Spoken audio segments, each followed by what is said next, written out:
In this window, we want to learn how to turn night into day. Go to the Layers panel and open Levels option from the Adjustment section. Now set the highlights until it becomes day. Close this adjustment and click the Levels option again. In this window, we increase the highlights. Finally, press Ctrl-I inside the mask of this layer to make the color black. With the brush tool and white color, we brush the parts we want to affect. Now open an adjustment of photo filter type. In the window that opens, in Warning Filter 85, we increase the concentration of this filter. For best result, the photo size should be 16 by 20 and it should take raw without any filter. This would be the end result. Thanks for watching. In this video, we want to learn how to make your hair bangs. Enter the photo of the bangs hair. Select the area around the hair with the lasso tool. Now by clicking the Select and Mask button with the Refine Edge brush tool, we will correct the edges of the hair. Hit OK and copy it with Ctrl-C. Go to the main file and paste it with Ctrl-V. Use Ctrl-T to specify the size and direction of this layer. Finally, hit Enter. Go to the Layers panel and create a mask. Then, with the brush tool and black color, we remove the extra parts of this layer. From the Adjustment section, select the Curves option. Correct the color and light according to the tutorial video. This would be the end result. Thanks for watching. In this video, we want to create a special effect. For this purpose, go to the Select menu and select the Subject option. After selecting the photo, by Ctrl-J, make a copy of it. Now from the Edit menu, select Puppet Warp. According to the tutorial video, we mark the parts that we want to remain fixed. Make a point for the head and move the head back. Now hit Enter and press Ctrl-J to make a copy of it. Select Puppet Warp again from the Edit menu. We do the same step as before on this layer. Press Enter. Select two layers and set the opacity to 60%. This would be the end result. Thanks for watching. In this video, we want to learn how to do dodge and burn. To do this, we create a new layer and set its mode to soft light. Pick the brush tool, press D on the keyboard to change the color to black and white. And finally, set the float to 3 or 4%. Now, like the tutorial video, with the black color, brush the parts we want to darken. For the parts that we want to be more prominent, we put the color on white and start brushing.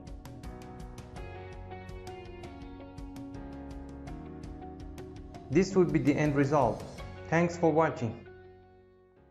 In this video, we want to see how to correct drooping eyelids. Pick the lasso tool and select the eye area. Make a copy of it with Ctrl-J.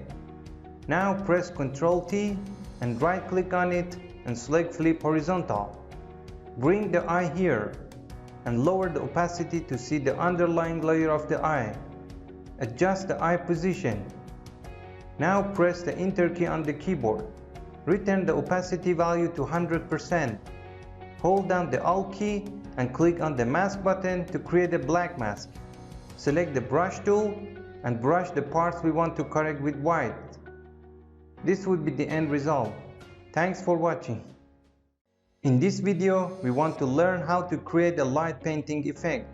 Go to the Adjustment section and open Curves option.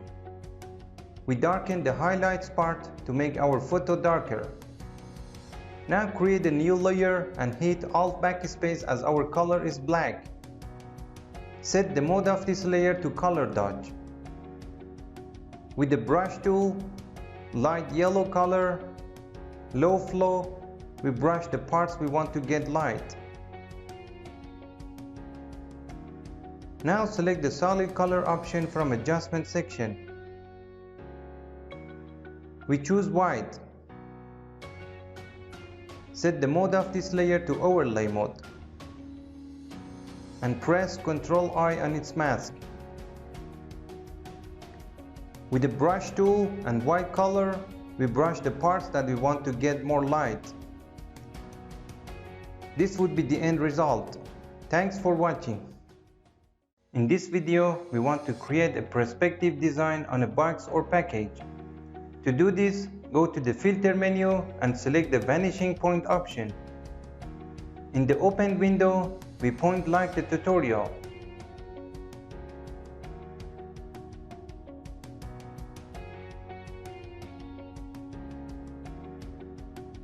Then hold down the Ctrl key and drag it to the right. We put the points in their place.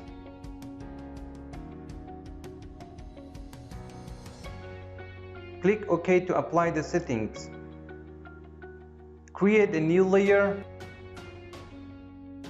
and use Ctrl A to select the whole design. Now press Ctrl C to copy it. Go to the filter menu and select the vanishing point option again. In the window that opens, press Ctrl V to paste the design. You can now adjust the layout by moving it. By clicking the OK button, these settings are applied to our package. This would be the end result. Thanks for watching.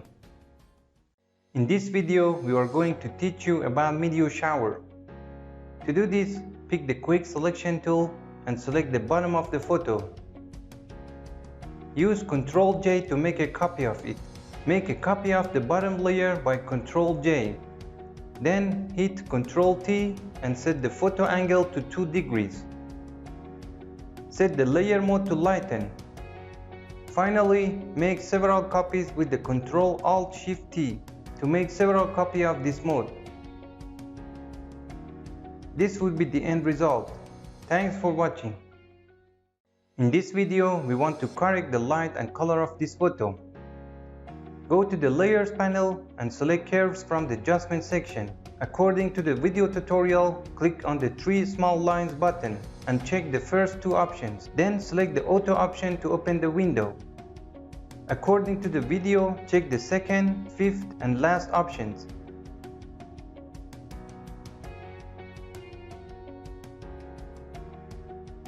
You can see that Photoshop automatically corrects lights and color.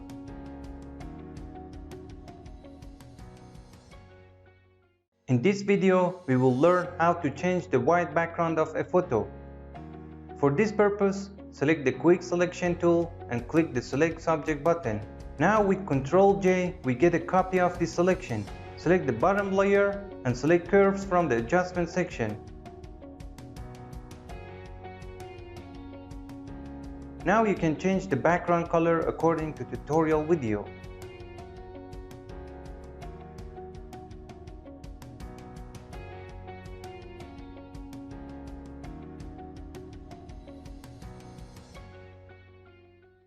In this video, we want to add sunlight to our image. For this purpose, select the Subject option from Select menu. After selecting the subject, by Ctrl J, we will get a copy of it. From the Layers panel, select the bottom layer and press Ctrl Alt 2. Create a new layer and press Ctrl Backspace. Press Ctrl D and finally, from the Filter menu, select Blur and Radial Blur. Set the amount value to 100. Check the Blur method option on Zoom and then check the Quality option on Best. Now mark the blur center point according to tutorial video. And finally press OK to apply the settings. This would be the end result. Thanks for watching. In this video, we want to learn how to remove curtain wrinkles. To remove curtain wrinkles, using the Quick Selection tool, select the Select Subject button. Press Ctrl J to make a copy.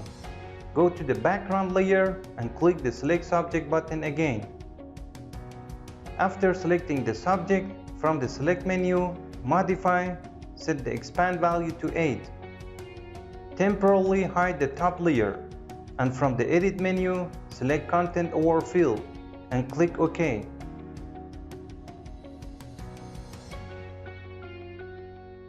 select both layers from the Layers panel and select the Merge Layer option for both selected layers to be merged. Unhide the top layer, and from the Filter menu, Blur, set the Gaussian blur value to 10. This will fade the background wrinkles. This would be the end result. Thanks for watching. In this video, we want to do this magical color lighting. To create color lighting, we create a new layer in the Layers panel and set its mode to color. Now with the brush tool and low flow, we start brushing to make this color lighting. You can use different colors to do this. This would be the end result. Thanks for watching. In this video, we want to do this magical crop. Select the Quick Selection tool and click the Select Subject button. This will select your subject. Press Ctrl J to make a copy of your subject. We temporarily hide this layer. Again, select around the subject with the Select Subject button.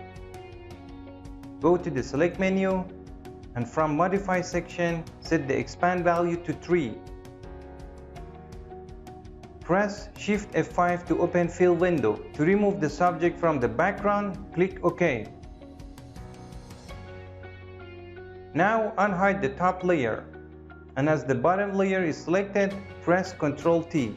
Right-click on the image and select Warp. From the top, select the split line and drag it according to the tutorial video.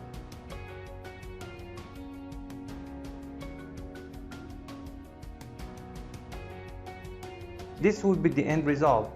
Thanks for watching. In this video, you will learn how to stretch a photo. To do this, first pick the Quick Selection tool and click the Select Subject button to select the subject. Then right-click on the subject and select Save Selection. In the window that opens, we choose a name for it. Type 666. Press Ctrl D to deselect. Now go to the Edit menu and select the Content Aware Scale option. By holding down the Shift key, you can drag the image like the tutorial video.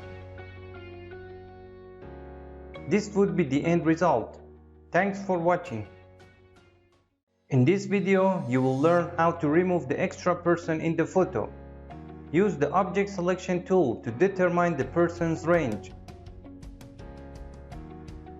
Photoshop automatically selects around the person. Now from the Select menu, Modify, select Expand option. Set its value to 10 pixels. With the Shift F5 keys, open the Fill window and without changing the default settings, click OK. You can see that the person was removed from the background. You can delete the remaining area with the Clone Stamp tool. This would be the end result. Thanks for watching. In this video, we want to create infinite colors for clothes. To create infinite color of clothes, from the Layers panel and from the Adjustment section, select the Hue Saturation option. In the window that opens, click on the hand icon to activate the eyedropper tool. Now we choose the color of the clothes. We adjust the color handles according to the tutorial video.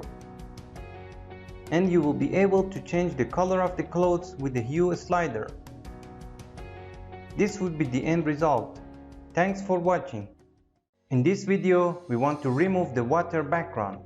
To remove the background from the water, select the layer with Ctrl A.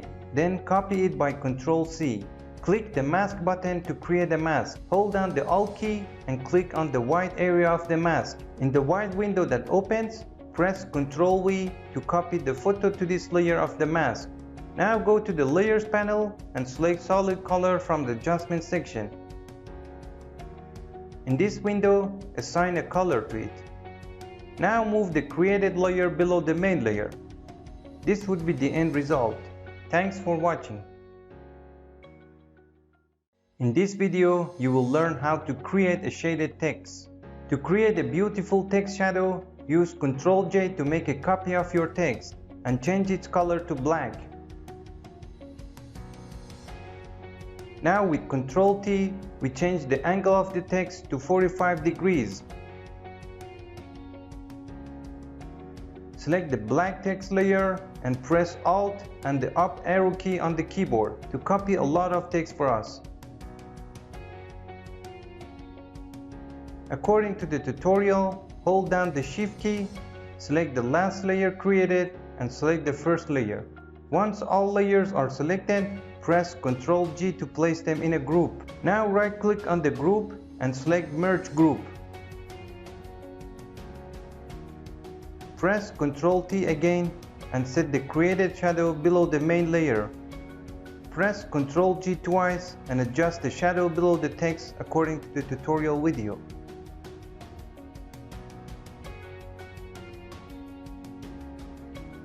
Finally, we group these 3 layers by Ctrl G. And we can adjust the opacity of this layer.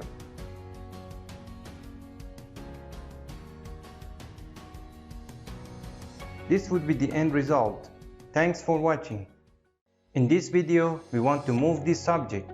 To remove the subject and move it in the image, we must pick the content-aware move tool and select around the subject.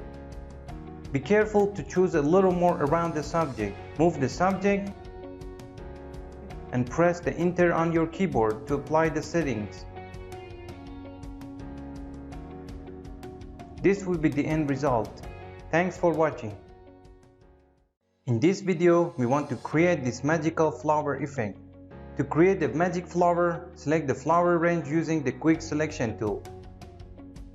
Then we make a copy of this flower by Ctrl J. Set the mode of this layer to screen.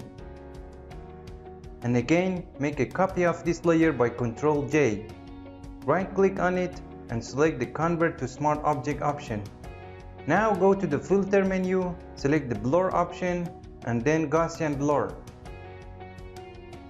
Set its value to 10.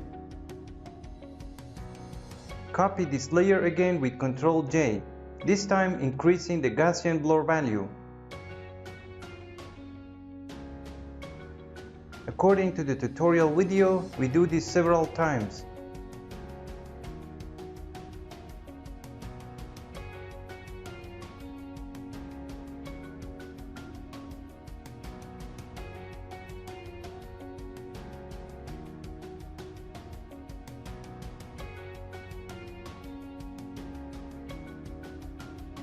You can control the opacity value of each layer as you wish.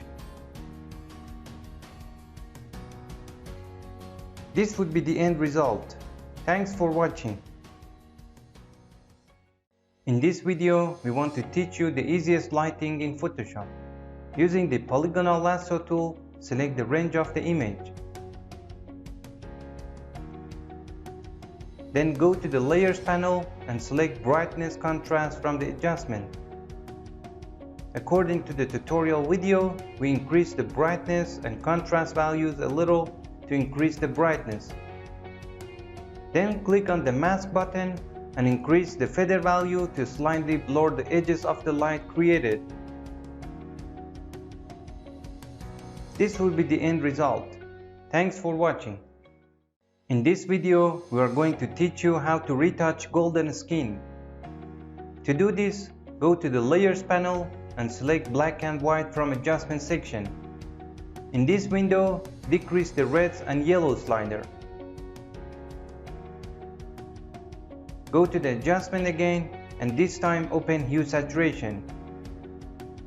In the window that opens, check the Colorize option and adjust the hue and saturation values according to tutorial video. Open the Curves option from Adjustment section and adjust the light and shadow intensity according to the tutorial video.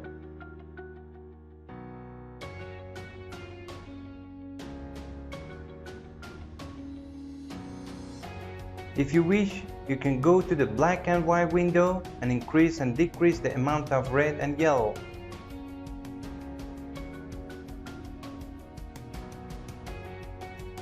This would be the end result. Thanks for watching. In this video, we want to create this attractive effect in Photoshop. Use Ctrl J to make a copy of the image. And from the filter menu, distort filter, select 12. Set the scroll value to the last degree. Now use Ctrl T to adjust the image size and location of the image.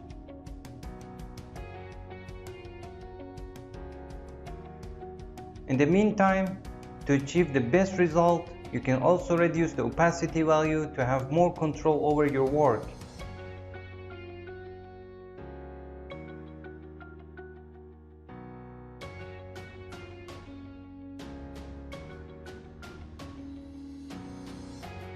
Finally, return the opacity value to its original state. Copy this layer by Ctrl J.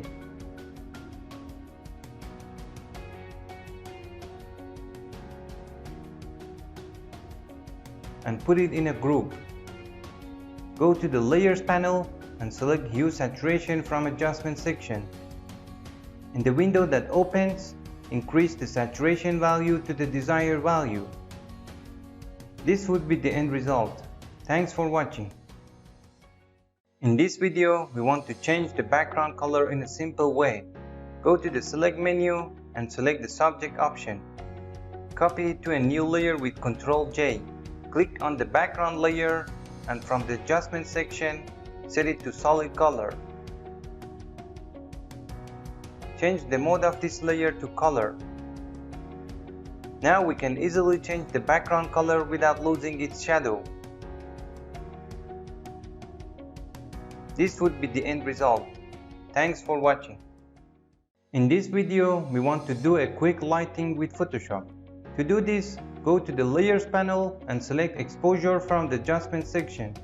Using the Exposure X slider, reduce the amount to make our photo a little darker. Then with the Selection tool, we select the range of the photo. Now select Curves from Adjustment. Move the top handle to the left to increase the backlight. Click the Mask button and increase the feather value to fade the edges of the light. This would be the end result. Thanks for watching. We want to remove this person from the image. First, go to the Select menu and select the Subject option. For the removal technique to work well, we need to have a space around the selected person. To create this empty space, go to the Select menu, Modify, and then Expand. Set the expand value to 10 pixels. In the last step, go to the Edit menu and select the Fill option. In the window that opens, make the settings according to the video and click OK. After removing the person, press Ctrl D to deselect. This would be the end result. Thanks for watching. In this video, we want to learn how to find the center of an image. In the first method, from the View menu, select the New Guide Layout option. In the settings of this section, from the Column section, set its value to 2 passes. Do the same in the Row section. Finally, we set the gutter value of both in 0. Click OK, and this will be the center of our image. In the second method, from the View menu, enable the Rulers and the Snap option. And from here, we drag the mouse to the middle. You can see that the middle area itself has a magnetic state, and there we drop it. Bring it down from the top and drop where it gets stuck in the center. In this case, you can also find the center of a layer. Create a layer and specify its center according to the tutorial video.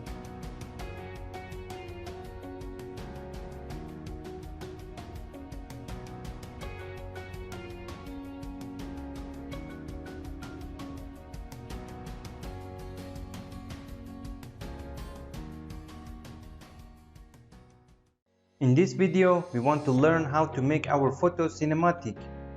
To do this, go to the Adjustment section and select the Color Lookup option. In the window that opens, select Candlelight.cube from the 3D Light File section. This would be the end result. Thanks for watching. In this video, we want to learn how to draw a dashed line in Photoshop. First, select the pen tool from the toolbar, and in the settings of this tool, select the shape mode from the top. Empty the color from the fill section. In the stroke section, select the color that the line is supposed to take. We consider black for this stroke. In the next section, we specify the line width. Finally, in the last part, we choose our line type, which is a dashed line, a dot line, or regular line. Whichever of these modes we select, we can configure it in the More Options section. For example, for this dashed line, in the Gap section, we specify the distance between the dashed lines. In the Dash section, specify the length of each dashes. Press OK and use the pen tool to draw lines.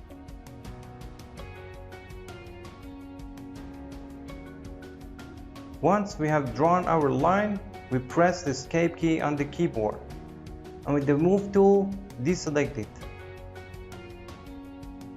Now we can go to the top and change its settings. For example, reduce the size of the dashed line, or increase or decrease the distance between the lines.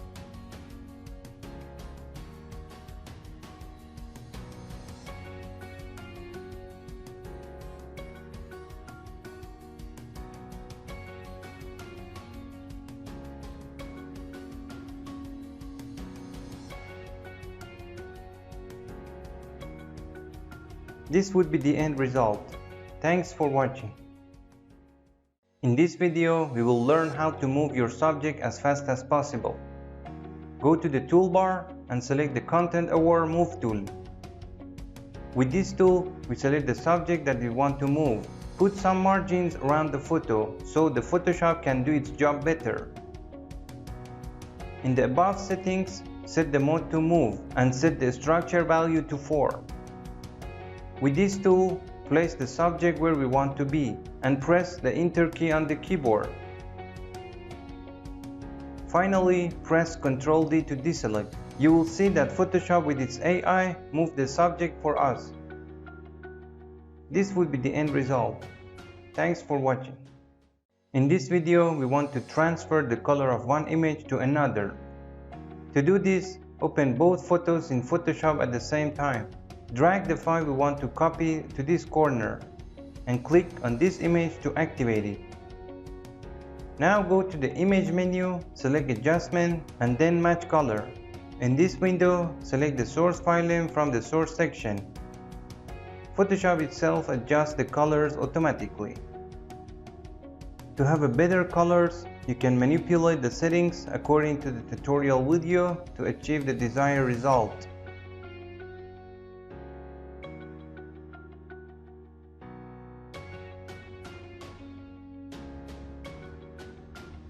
This would be the end result. Thanks for watching. In this video, we want to learn how to adjust the light and color. Select Gradient Map from the Adjustment section. The job of this adjustment is to create shadows and highlights for the image based on the gradient and color spectrum that we specify. First, set the layer mode to luminosity. This way, the only gradient map light will remain on the image and the colors will be removed. Click on the gradient bar. Click in the middle of this layer to create a stop color. Set the location to 50 to be exactly in the middle. Set the color to gray and set the brightness value to 50%. Now we'll create a stop color between these two. Set its location to 75%. Lighten its color and set the brightness value to 75%. Now we come to the middle of this stop color, set the location value to 25% and the brightness color to 25%. With these stop colors, we can specify the color of the area on our image. According to the tutorial video, we lighten the skin color a little. Click OK and close this window. Go to the Layers panel and from the Adjustment section, select the Vibrance option. With this adjustment, we increase the vibrance value to increase our color concentration. This would be the end result. Thanks for watching. In this video, we want to create this color effect with a gradient. For this purpose, select the gradient option from adjustment section. Click on the gradient bar, select one of the default Photoshop gradients, and finally click OK. Set the mode of this layer to soft light. We can double click on the gradient and change its angle here. By clicking on the gradient bar and selecting stop colors, we can change the gradient colors.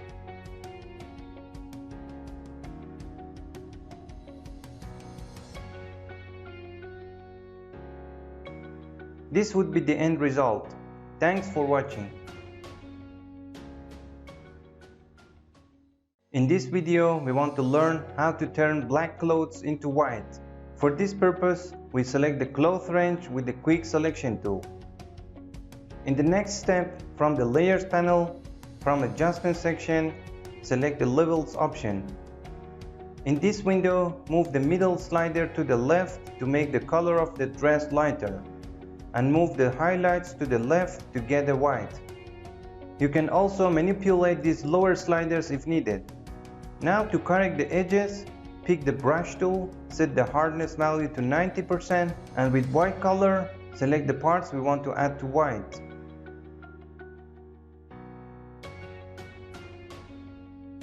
This would be the end result.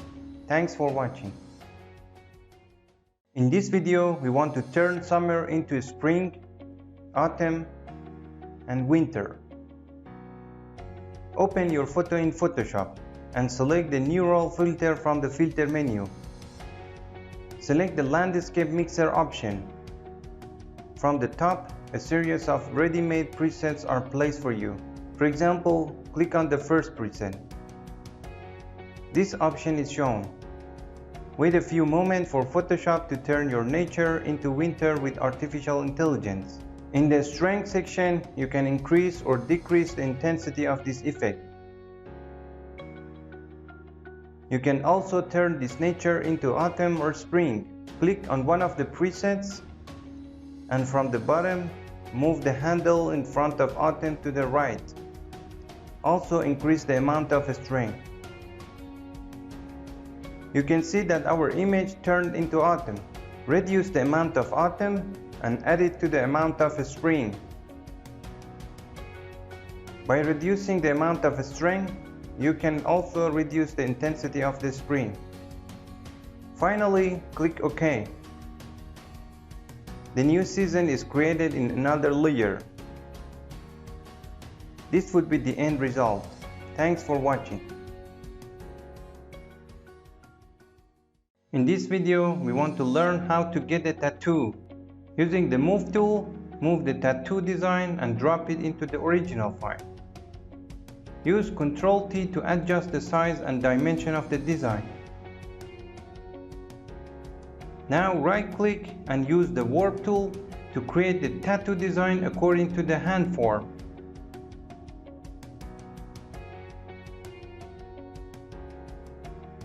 Press Enter. From the Layers panel, right-click on the tattoo design and select Blending option.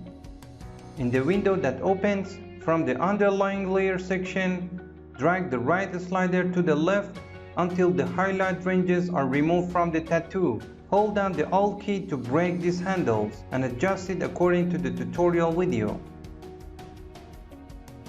From the Adjustment section, select the Levels option. And by clicking on this button, we apply this adjustment to the tattoo clipping mask, which is applied only on this layer. From this section, we open the red channel and close the output value of the reds, so that the colors of the tattoo is closer to the color of the skin. Select the tattoo layer, press the mask button for this layer, and use the brush tool, black color, remove the parts of the tattoo that needs to be removed.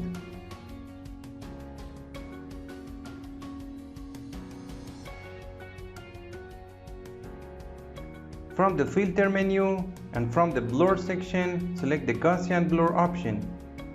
increase or decrease the amount of radius, so the color of the tattoo gets closer to the skin. This would be the end result. Thanks for watching.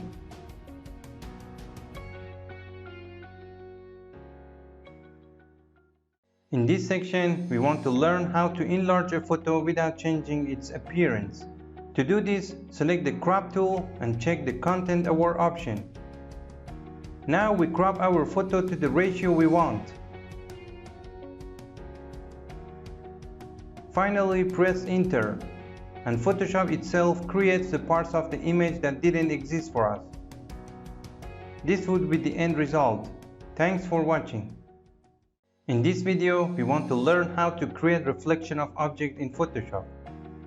To do this, pick the rectangle marquee tool and select the subject range until we reach the bottom border. Use Ctrl J to make a copy of this range. Go to the Edit menu, Transform option, and then select Flip Vertical to invert your subject vertically. Using the Move tool and holding down the Shift key, bring it down according to tutorial video. Go to the Layers panel and enable the mask for this layer. Finally, use the Gradient tool to draw a line from bottom to top with the black and white setting and holding down the Shift key. This would be the shadow of our subject. You can reduce the opacity to make the image a little more natural. This would be the end result. Thanks for watching. In this video, we want to learn how to bring animated steam to our coffee or tea. For this purpose, we need two files. One is the coffee cup file and the other is the steam footage. Using the Move tool, move the footage file to your original file. Press Ctrl T, and here Photoshop gives us the message that it should become a smart object. Click the Convert button and make it a little smaller.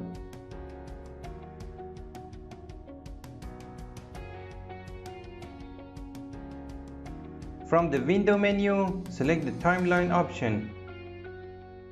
Here we gently move the timeline bar forward, and where it protrudes from the cup, we insert it into the cup according to the tutorial video. And make the edges smaller.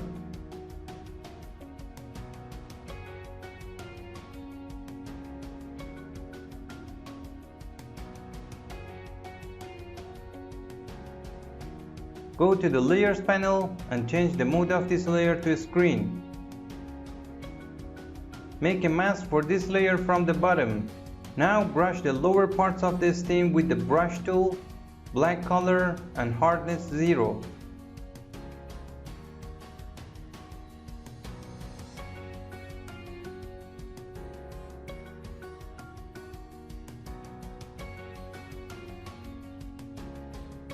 It's time to export this file. For this purpose, go to the File menu and select the Render Video option from the Export section. According to the tutorial video, specify the file name, storage location, and leave the format of this video on H.264. Leave alone the other settings and finally press the Render button to export the video. This would be the end result. Thanks for watching.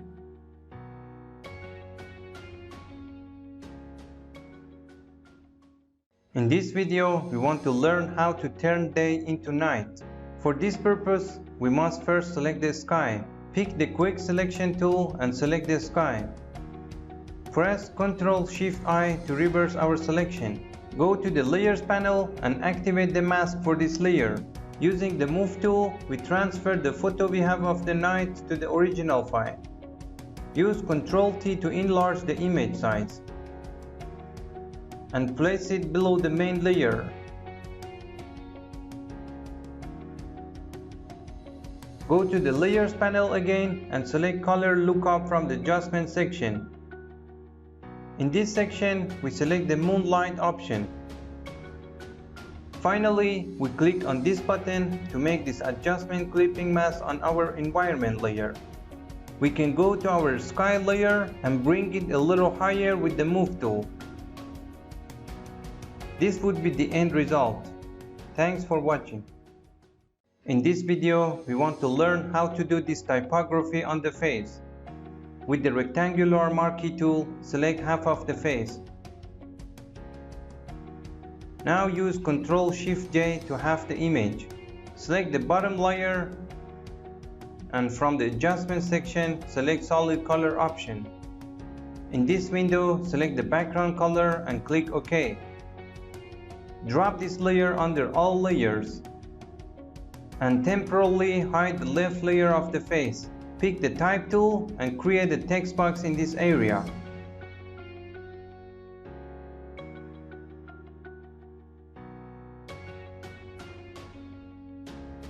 Write the text and enlarge the text box range. Now unhide the left layer of the face and by holding Alt, click on this part to clipping mask to the text layer. Go to the left layer and select levels from the adjustment section. Clipping mask on it to be applied only on this part. Close the output shadow a little to make them brighter. This would be the end result. Thanks for watching. In this video, we want to learn how to correct the color banding in photos. Many times we see in our photos, especially the sky, the color are banded.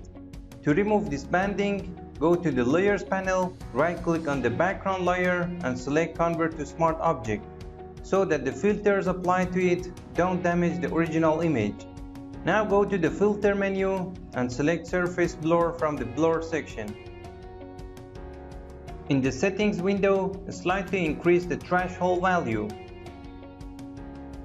And then go to the radius slider until the banding is removed from our image. We don't increase the threshold value too much so that the details are not lost in other parts of the image. Click OK to apply the settings to the photo. Now click on the white mask layer of a Smart Filter.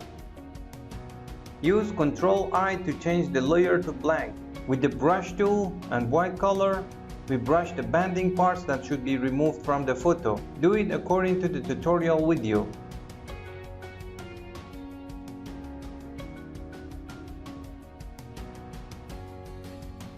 This would be the end result. Thanks for watching. In this video, we want to learn how to get rid of dandruff. Copy your photo layer with Ctrl-J. Now go to the Filter menu, select Noise, and then Dust and Scratches. In the window that opens, set the threshold value to 0 and gradually increase the radius until all the dandruff is gone. Now increase the threshold to return the texture of the dress.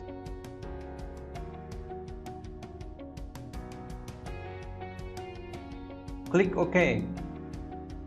You can see that the lower dandruff was removed, but the upper dandruff was not completely removed. To remove dandruff in these areas, copy the background layer again with Ctrl-J. Place this layer on the top of the first layer. Go to the Filter menu, select Noise, and then click Dust and Scratches. In this window, decrease the threshold and increase the radius slightly.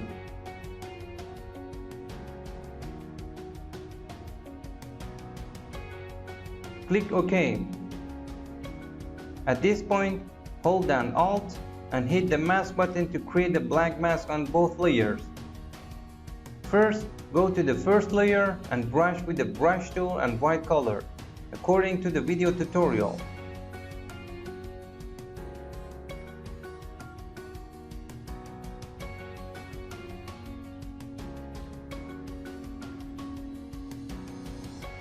Do the same for the next layer.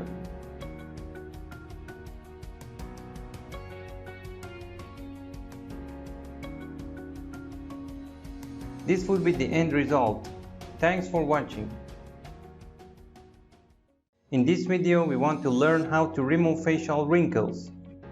First, we make a copy of our photo layer by Ctrl-J. From the toolbar, select the Patch tool. In this layer, we select the parts that we have wrinkles and move it to the smooth texture of the face. We do this for different parts of the face.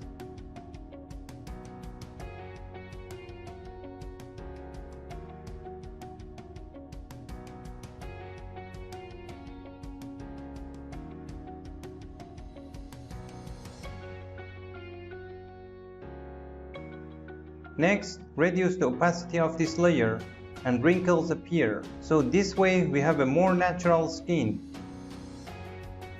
At this moment, create a new layer and select the spot healing brush tool and check the sample all layers option to have a pattern from all the layers. At this stage, reduce the size of the brush as much as we can and brush on the lines of wrinkles.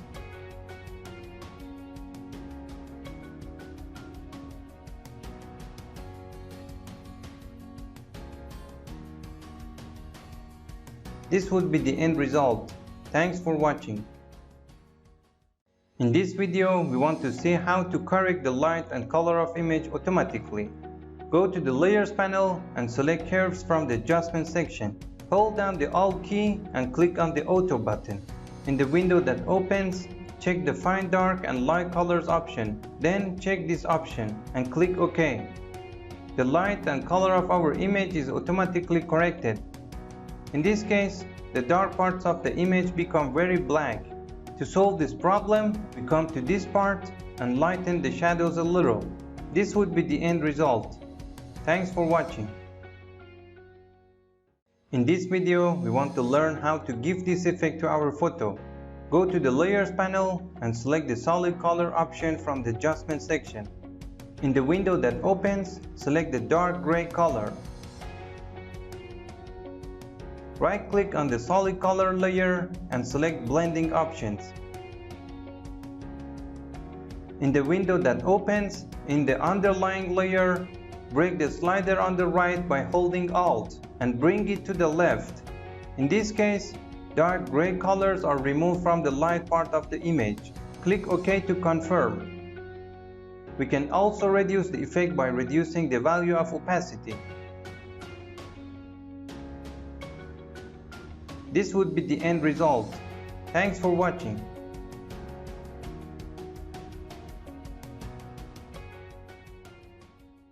In this video, we want to learn how to remove light on the face. Go to the Layers panel, create a new layer and set its mode to darken. Use the I key to activate the eyedropper tool or click on the eyedropper tool to select.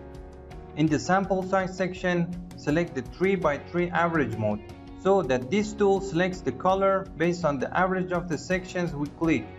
Pick the brush tool and set the flow value to 5%. Now, by holding Alt in the brush tool, we can get a color pattern from the parts near the face line. Hold down Alt and click. Come to the lower part and paint the lightening parts of the face very lightly.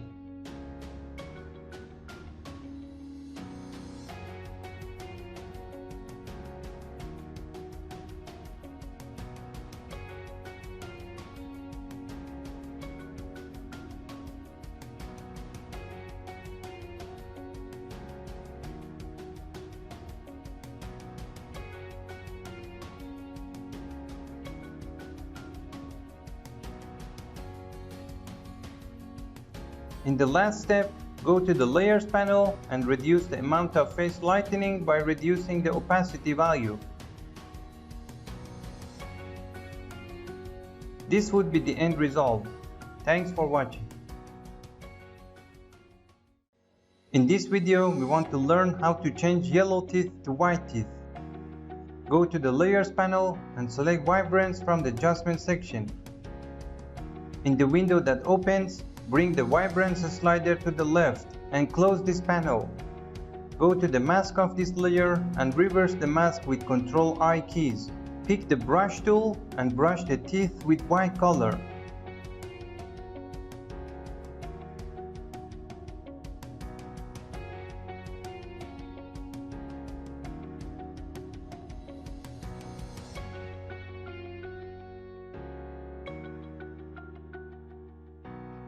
Open the Vibrance settings and increase the intensity a bit to get out of absolute whiteness.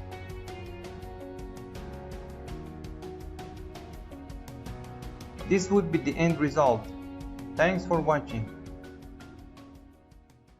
In this video, we want to learn how to create freckles in Photoshop. To do this, pick the brush tool and select a circular brush. From the window menu, open the brush setting panel. Increase the amount of spacing.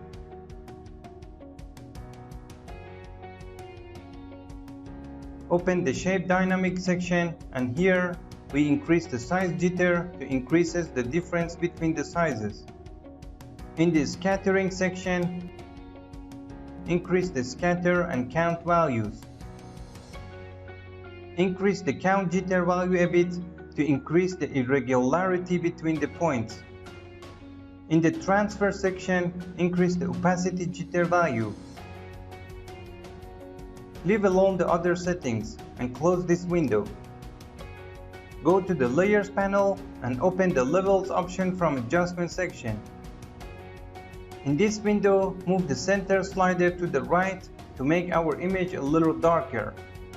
Press Ctrl-I on the mask layer to turn it black. Now pick the brush tool and choose white color. Use the Ctrl+ keys to zoom in on the screen.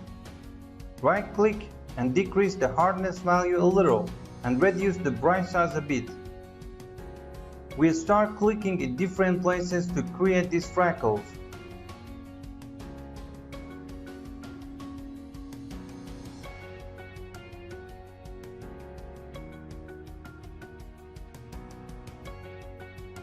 Now, by double-clicking on the thumbnails of the levels layer, we can open its setting and make these freckles lighter or darker. This would be the end result. Thanks for watching. In this video, we want to learn how to give this effect to our photo. Press Ctrl+Shift+U on our photo layer to turn it into a black and white photo. Go to the Image menu and select Brightness Contrast from the Adjustment section. In this window, increase the contrast and decrease the brightness value, and finally click OK. Copy the original layer 3 times with Ctrl+J. Right click on the first layer and select Blending option. In the window that opens, in the Channel section, uncheck the green and blue option so that the only red colors of this layer remain. Click OK and go to the second layer. Right click on this layer again and select Blending options. In the window that opens, this time in the Channel section, uncheck the red option. Temporarily hide the top layer so we can see the bottom layer. Using the Move tool and the arrow keys on the keyboard, drag this layer a little to the right and the bottom layer to the left. Now unhide the third layer. From the Filter menu and from the Distort section, select the Wave option. Here we increase the value of number of generators. Then we set the max value of the wavelength amplitude option.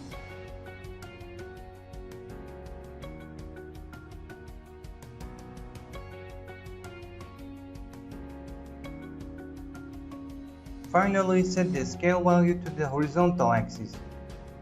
A preview of a final image will be shown us. Click OK to apply these settings to the photo. In the last step, we set this layer to the soft light mode. This would be the end result. Thanks for watching. In this video, we want to learn how to lighten the eyes. To do this, create a new layer from the Layers panel. Now pick the brush tool, white color, make the brush size smaller and set the hardness value to 50%. Come across the eye and click once. Set the mode of this layer to overlay. Now pick the eraser tool, right click and reduce the size to pupil size. Reduce the hardness value and erase the pupil area. Increase the brush size a bit again, reduce the hardness value and erase the upper part of the eye. In the next step, we copy the layer by Ctrl+J to increase its effect. Finally, by reducing the opacity, we can reduce its effect a bit. This would be the end result. Thanks for watching. In this video, we want to learn how to do frequency retouching. Use Ctrl-J to copy off your photo twice. We hide this layer and go to the bottom layer. From the filter menu, select blur and then Gaussian blur. In this window, we adjust the radius value so that the skin texture is completely removed. Click OK and unhide the top layer. Name the bottom layer blur. Go to the top layer and open the Apply Image option from the Image menu. In the window that opens, in the Layer section, select the blur layer and set the blending mode to subtract. Set the scale to 2 and the offset to 128. Finally, we set the mode of this layer to linear light mode. Now go to the blur layer and with the lasso tool, select an area of head with the feather value of 20. Select the parts of the head that we want to soften, and from the filter menu, select the blur option and then Gaussian blur. Here we increase the radius enough to soften these parts. Now click OK and do this on the other parts of the head. Press Ctrl-D and we'll do that on the other parts.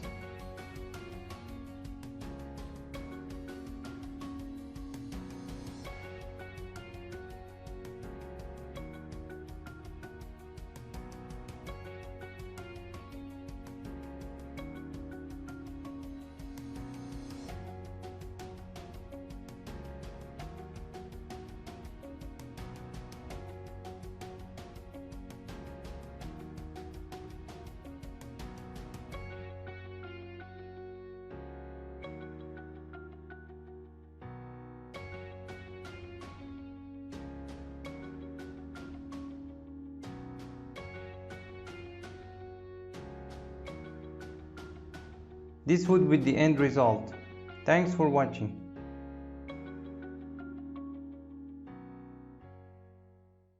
In this video, we want to learn how to strengthen skin color. Go to the Channels panel, and if you don't have this section, you can activate it from the Window menu. In this section, we click on each color channel to see in which channel the skin color is lighter and contrasts more with the background. In this photo, the red channel is better.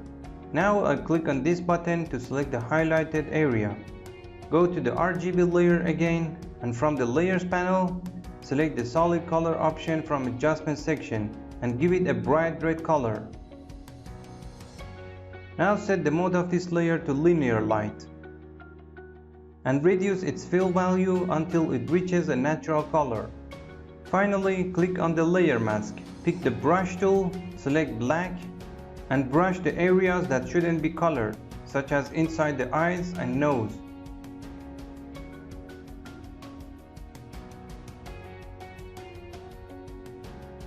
This would be the end result. Thanks for watching. In this video, we want to learn the fastest way to remove face acne in Photoshop. To do this, go to the blue channel, select it, and by dragging and drop it in this section, we will make a copy of it. From the filter menu, select Other and the High Pass submenu. Set the radius to 30 pixels. Now press Ctrl-L to open the Levels window. In this window, we make the shadows darker and the highlights lighter. Keep doing this until the acnes are completely clear. Click OK. Pick the brush tool, set the color to white and start brushing so that the only acnes remain. Now hold down the Ctrl key and click on this layer to select the white areas. Click on the RGB layer and go to the Layers panel. In this step, press Ctrl-Shift-I to reverse our selection and the acnes are selected. In the last step, from the Adjustment section, open Curves option. We move the curves to get rid of the acnes.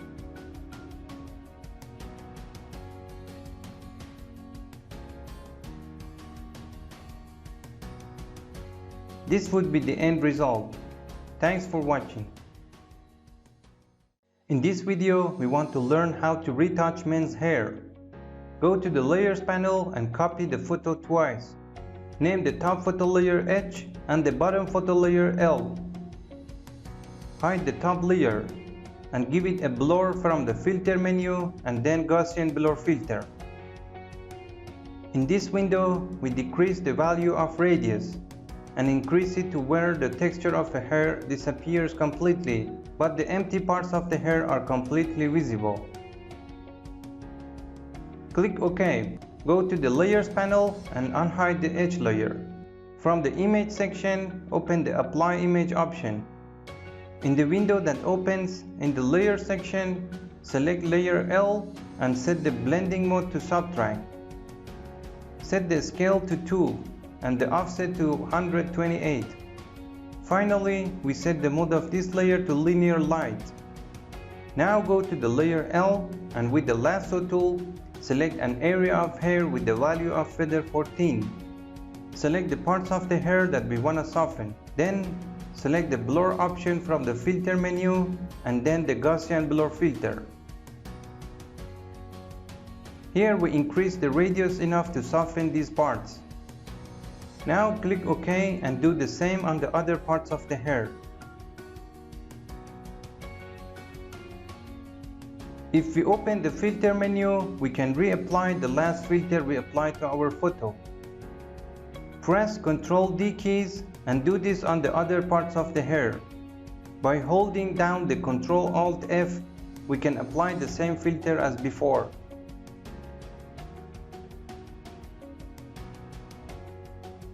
This would be the end result. Thanks for watching.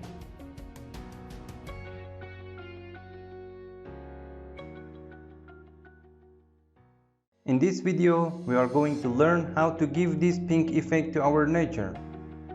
For this purpose, go to the Layers panel and select the Channel Mixer option from the Adjustment section. In the window that opens, set the red channel value to 0%. Set the green to plus 200%. And finally the blue to negative 100%. Close this window and select the Hue Saturation from the Adjustment section. In this window, select the yellow color. Now move the hue value to where it changes color to pink. Increase the saturation and lightness a little bit. Choose cyan color and increase the saturation value a little to make our sky a little thicker. Open the blue color channel and increase the saturation value for this color as well.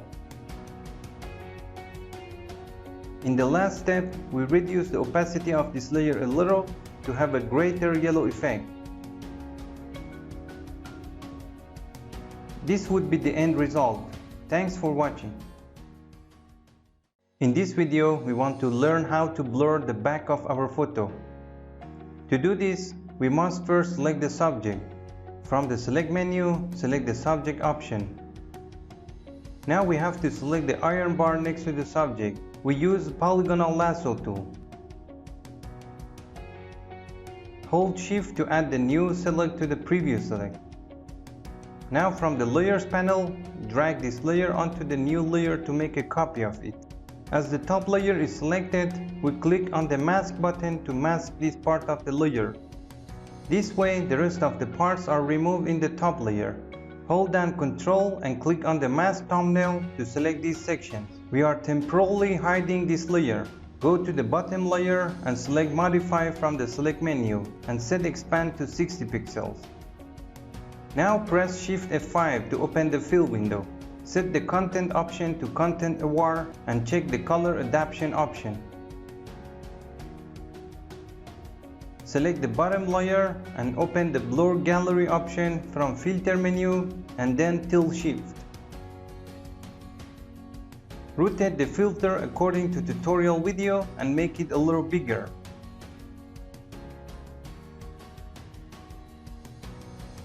Now increase the blur value a bit to make our background a little more focused. This will make the closer part blur less and the further parts blur more. Click OK to apply the blur to our photo. In the last step, in order for our work to get better color, we select the color lookup option from the adjustment section. From this section, we select one of the ready-made color themes. Decrease the opacity of this layer a little bit. This would be the end result. Thanks for watching. In this video, we're going to transfer the color of one part of the photo to another part. First, we select the part that is to be colored. We do this with the quick selection tool.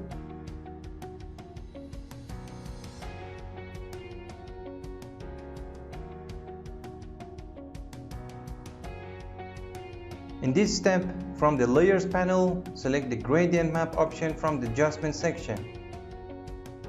Close the Setting panel of this adjustment and double-click on the terminal of this layer again to open its setting. Click on the Gradient bar. In the window that opens, double-click on the Stop Color section on the left to open its color picker. At the top, set the sample size to 5 by 5 average, which selects an average color of 5 pixels around where we want to select the color. Now we select the color of darkest part of the dress. In the middle of the bar, click to create a new stop color. Set its location to 50. Click here to open the color picker. Now we choose the middle color of the dress and set the brightness value to 50%, because the location of this color was on 50% and is for the color of the parts that have the brightness of 50%. Now go to the last stop color and double click and put the color to the light parts of the dress. Next, set the brightness value to 100%. We close the window. To bring the color and lights of the coat closer to the pants, we click Ctrl G to create a group for this layer. Drag the adjustment mask of this gradient map on the group layer to restrict any layer that is selected to this layer. From the adjustment section, select the levels option. In the open window, we can make the middle color a little darker, as well as the shadows a little darker. Close the panel.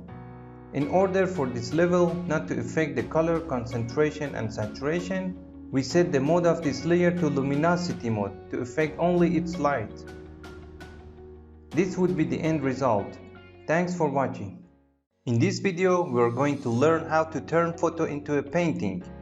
Use the Ctrl-Shift-U to make your photo black and white. Press Ctrl-J and make a copy of your photo. Now from the Image menu, Adjustment section, select the Invert option. This will reverse the color of our photo. Set the mode of this layer to Color Dodge and then right-click on it and convert to a Smart Object. From the Filter menu, from the Blur section, select the Gaussian Blur option. Here we can move the radius value until we get the best result. And finally, click OK. Now for the colors, to get the best result, open an adjustment of levels from the Layer section and move the output shadows slightly to the right.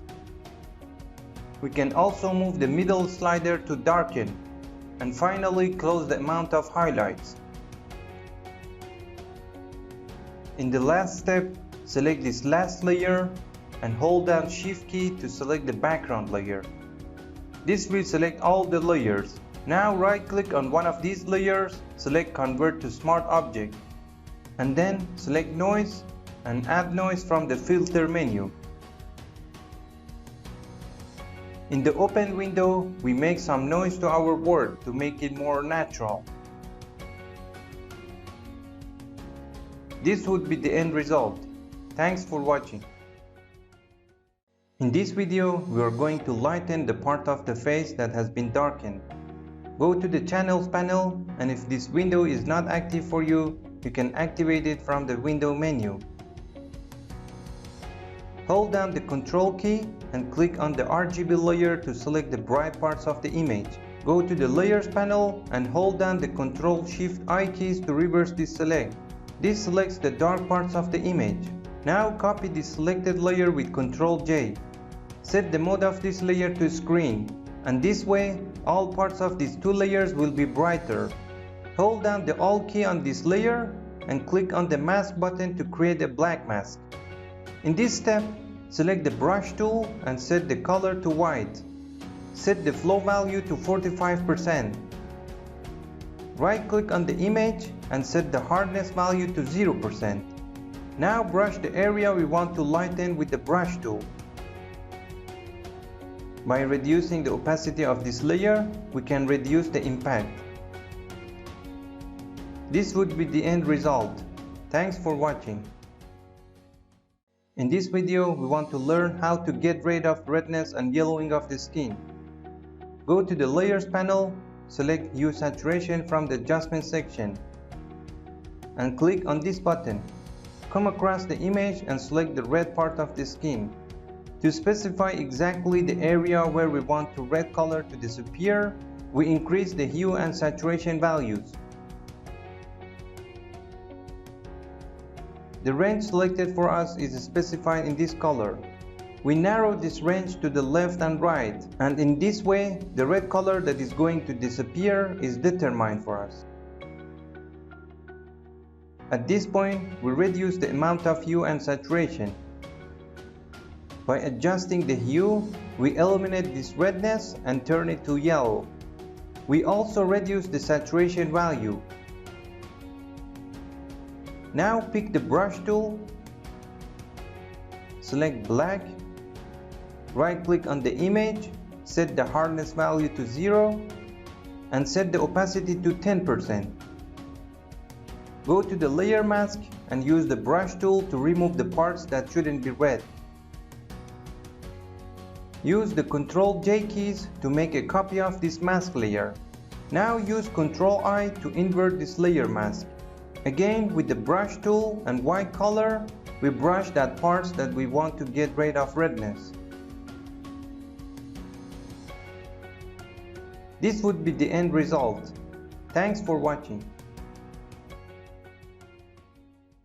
In this video, we want to learn how to make shadows under the product. To do this, go to the Layers panel and create a new layer.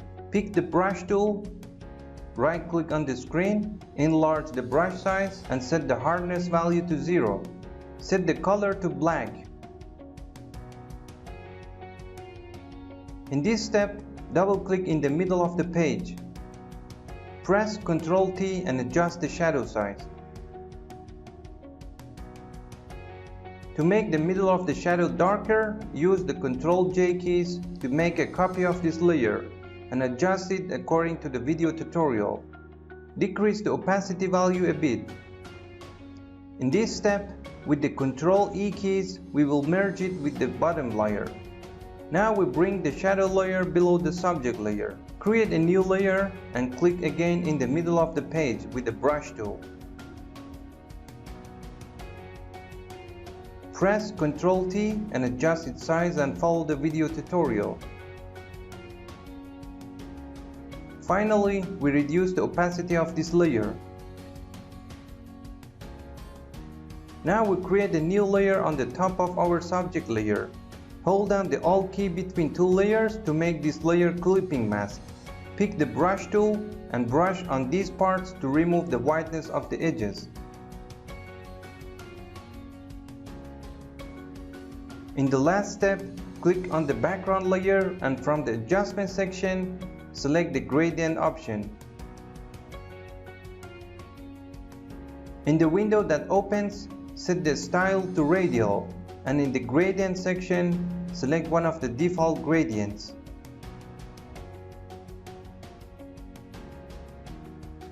Click OK, and also click on this one.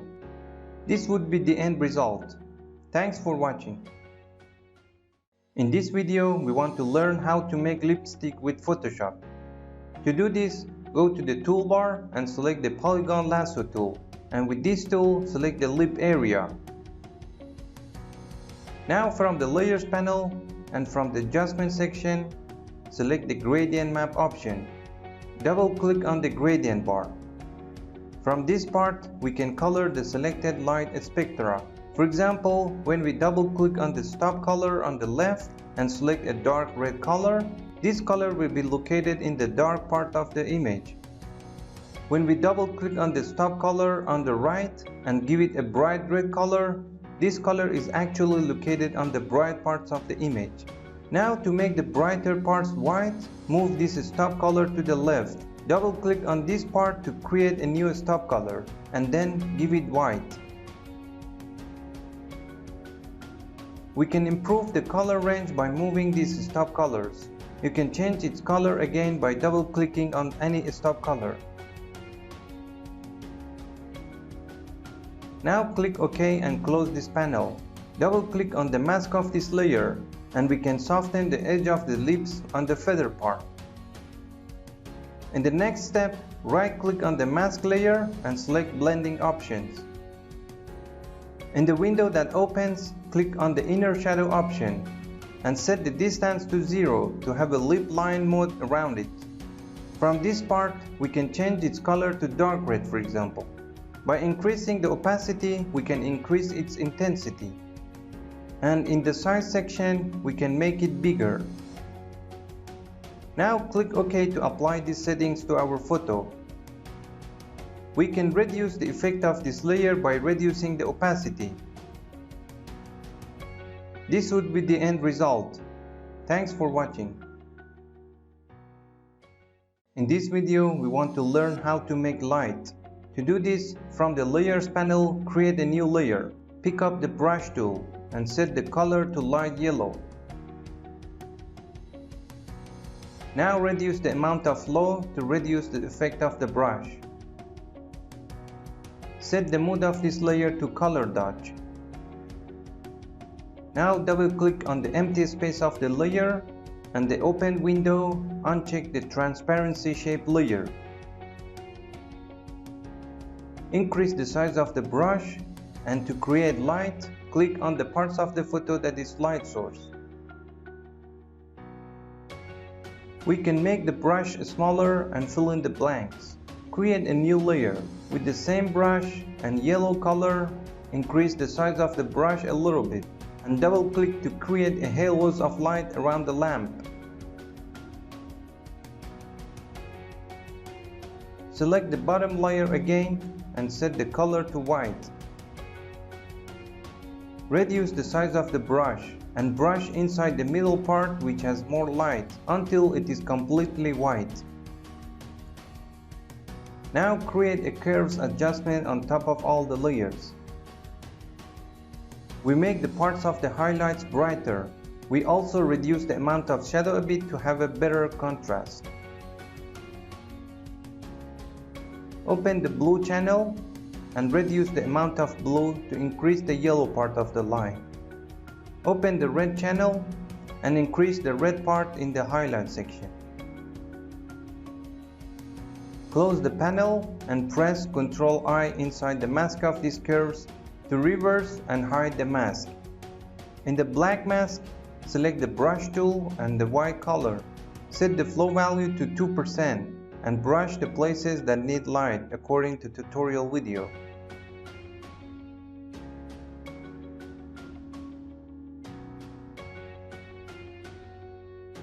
This would be the end result. Thanks for watching. In this video, we are going to create a rain glass effect. For this purpose, from the adjustment section, select the photo filter option. In the window that opens, from the filter section, select cooling filter 82 and decrease the density value to reduce its effect. Close this setting and go to the rain glass photo file. Use the move tool to drop it into your photo. Now enlarge the image size with the Ctrl T keys. Decrease the opacity of this layer a little bit and set its mode to hard light.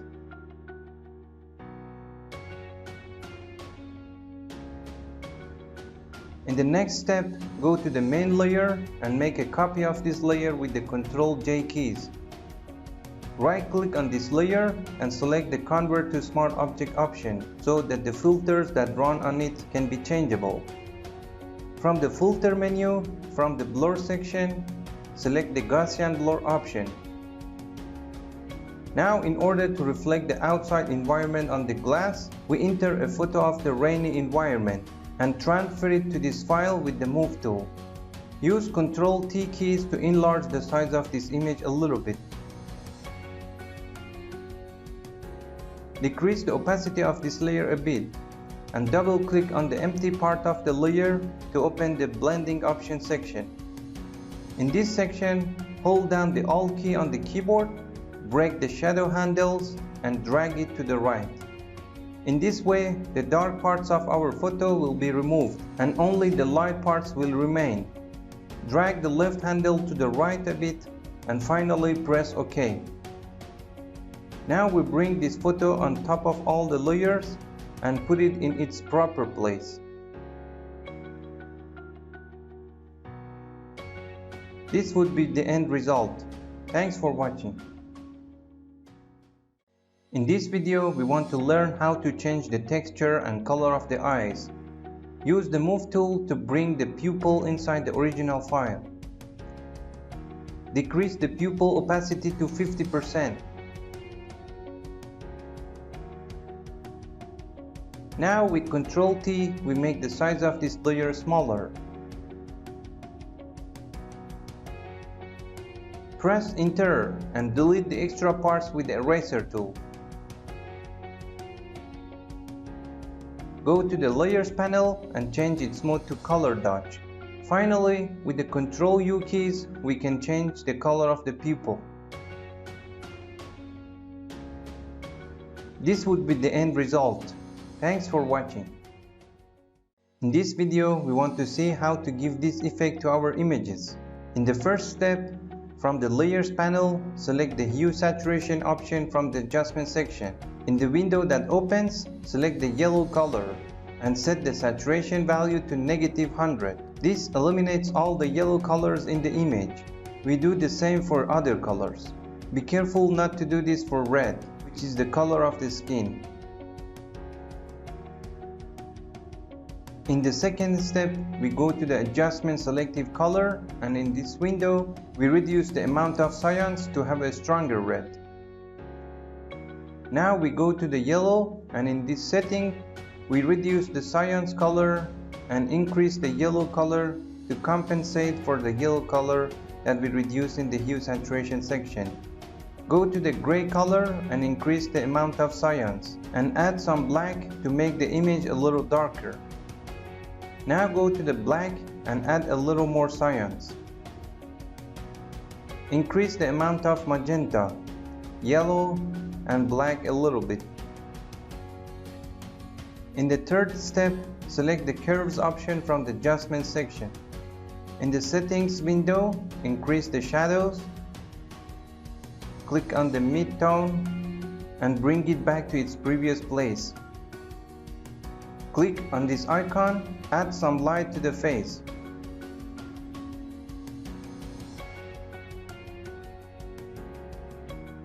From this section, we increase the highlights. This would be the final result. Thanks for watching. In this video, we want to know how we can create this effect in Photoshop. To start, from the Layers panel, make a solid color adjustment from the Adjustment section. In the window that opens, select the light purple color. Set the mode of this layer to color to affect only the color. Double-click on the empty space of the layer to open the Layer Style window. In this window, in the Underlying Layer section, hold down the Alt key to break the shadows. Now move it to the right to remove this color from the darker part. Click OK to confirm. Pick up the Gradient tool and indicates that the color is from black and white according to the tutorial video. Select the mask of this layer and perform the gradient operation on this image.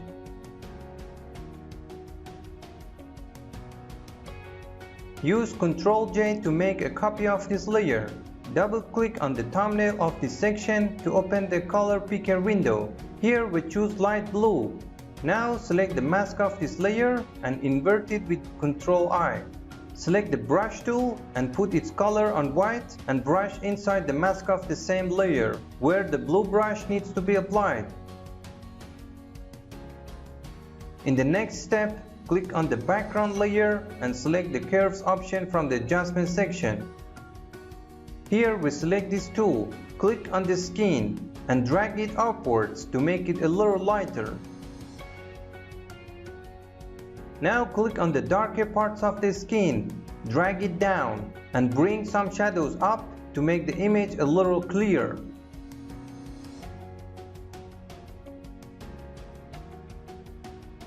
This adjustment is complete. Make a copy of the pink layer with the Ctrl+J keys.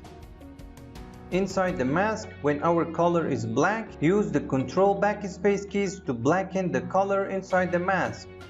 Now with the brush tool, white color and 0 hardness, we brush the parts of the hair that we want to turn pink. In the next step, go to the neon photo layer, drag it and drop it on the top layers with the move tool. We are temporarily hiding this layer. Using the pen tool, select around the frames of the glasses in path mode.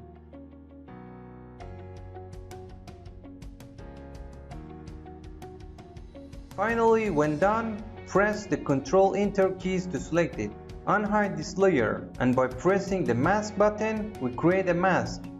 Now if we pick up the move tool and start moving, the image will move and go out of the frame. Deselect the image by pressing Ctrl-D. To prevent this from happening, click on the link between these two and then select the photo layer. Now we can move it without coming out of the frame. Set the mode of this layer to screen mode and open the levels window with the Ctrl-L keys.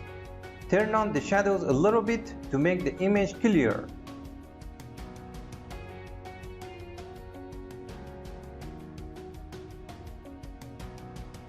This would be the end result. Thanks for watching. In this video, we want to learn how to create this effect. First, from the layer section, take a copy of your photo with the Ctrl-J keys. Now from the image menu, set the image rotation submenu to 90 degrees clockwise. Go to the filter menu and select wind from the stylize section. In the window that opens, select the wind option. Set the direction to the from to the left option so that the wind blows from left to right. Select the first option again from the filter menu, or you can repeat this operation several times with the Ctrl-Alt-F keys. This will allow Photoshop to apply the last filter we applied with the same settings. Now select the counterclockwise option from the image menu and then image rotation section. When this layer is active, click on the mask by holding down the Alt key to create a black mask. Pick the brush tool, select white, right click on the screen and set the hardness value to 0. Now we brush the image. This would be the end result.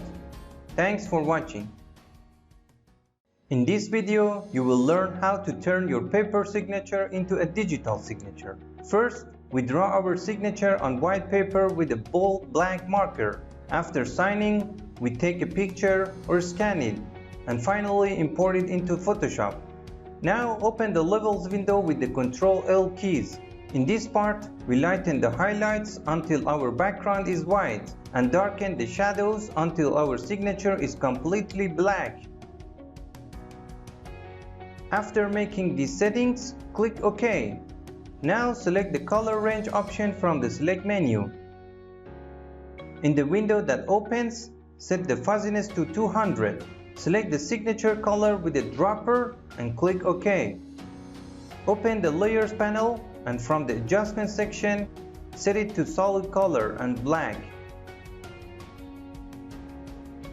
Click on the background layer and open the solid color window from the adjustment section and set the color to white. Click on the signature mask layer and then press the Alt-Ctrl-R to enter the select and mask section to smooth the edge of the signature. In the window that opens, set the view to overlay and set the opacity to 100% so that we can see the signature in high resolution. Scroll and set the contrast value to 100%.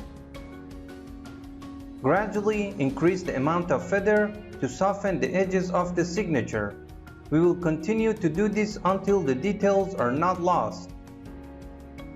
In the shift edge section, we can make the signature a little thicker, and finally click OK.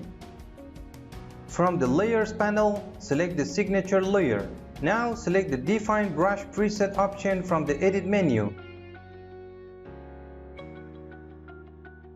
In the window that opens, click OK and go to our photo file. Choose White and use the brush we made.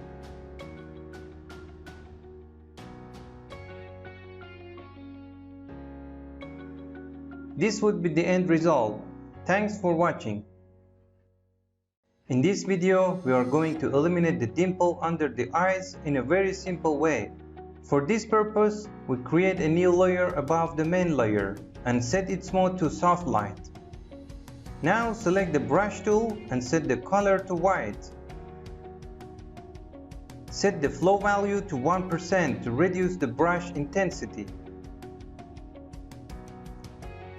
By right-clicking, we set the hardness value of the brush to 0% and then reduce the brush size a little bit.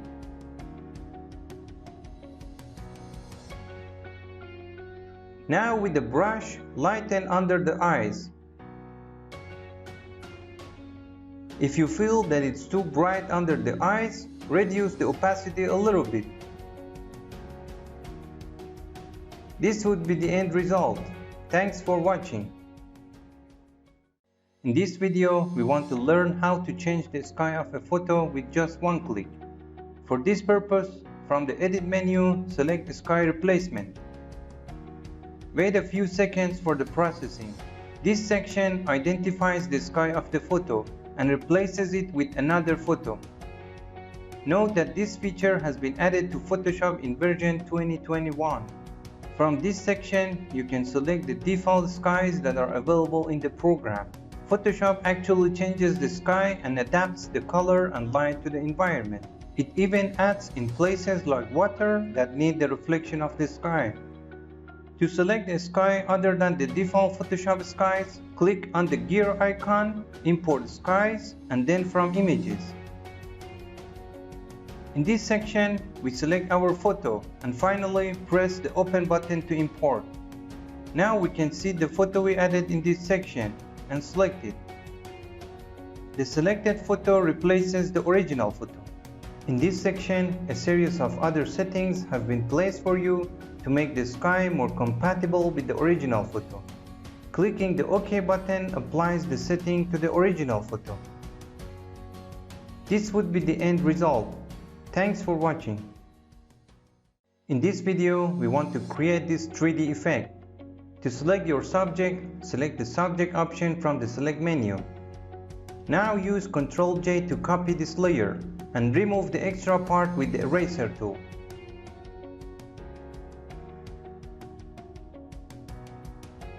Create a new layer below this layer and draw a rectangle with the rectangle marquee tool.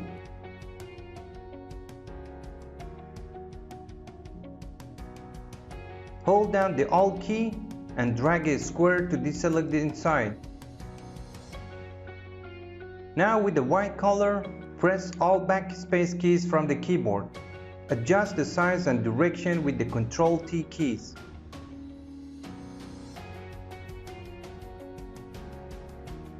Using the polygonal lasso tool, select the part of the foot that we don't want to protrude from the box.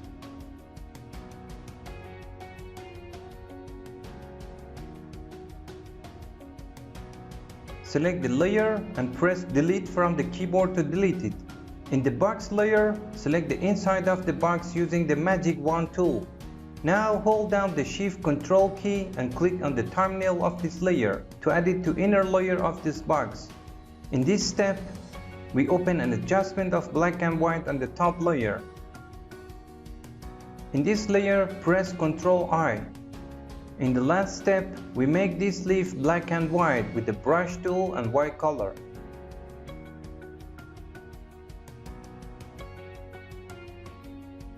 This would be the end result. Thanks for watching. In this video, we want to wet the face of this subject. With the Move tool, drag this wetted skin and drop it into the original file. Set the mode of this layer to overlay mode and use Ctrl+Shift+U to remove the color. Now hold down the Alt key and click on this button to create a black mask. With the brush tool, white color and low flow, we brush the parts that we want to wet the subject's face.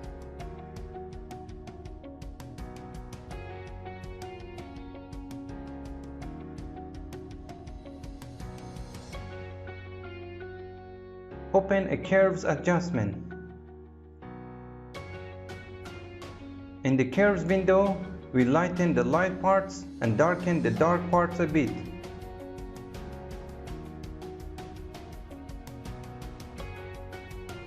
Set the mode of this layer to lighten mode. And this would be the end result. Thanks for watching. In this video, we want to learn how to move a tattoo. To do this, select a tattoo range with the lasso tool. Using the Move tool, move the selected part to the desired file. Use Ctrl+T to specify the size and direction of the tattoo. Open the Layers panel and set its mode to multiply. Use Ctrl+Shift+U to remove its colors. Use the Ctrl+L keys to open the Levels window and brighten the bright areas. Lighten the dark areas a bit and click OK. This would be the end result. Thanks for watching. In this video, we are going to teach you how to make bokeh in Photoshop. To do this, copy the main layer twice with the Ctrl+J keys. As the top layer is selected, select Subject from the Select menu. Now click on the mask as the photo is selected. Temporarily hide this layer. Hold down the Ctrl key and click on the black layer of the mask to select it. Click on the bottom layer and from the Select menu, select the Modify option and then the Expand option. Set the expand value to 35 pixels to make our selection range larger. Open the Fill window with Shift F5. In the window that opens, set Content to Content Aware. This removes our subject from the background. In this case, we create a new layer and select the Brush tool, set the color to white, set the opacity value to 40% to reduce the effect of the brush. Open the brush settings. In this window, check the Shape Dynamic option and set the Size Jitter value to 100. In the following, we click on different parts of the photo according to tutorial video. Open the Layers panel, hold down the Ctrl key to select these two layers. Right-click on one of the layers and select Convert Smart Object. By doing this, the filter we give to this layer will be changeable. Now unhide this layer and from the Filter menu, in the Blur Gallery section, open the Tilt Shift filter. Bring this middle part down to where it wants to focus. As you see, our background will be blurred from this line. Increase the blur value a bit. In this section, check the bokeh option and increase the light bokeh a little more. In the light range section, we set the range of section that becomes bokeh. Just like tutorial, move the handles to get the best result.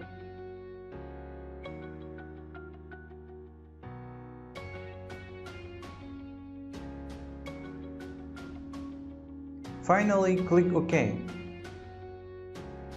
If you feel that the created bokeh needs to be edited, double-click on the Smart Object to open its layer. For example, I erased a piece of this effect with the Eraser tool.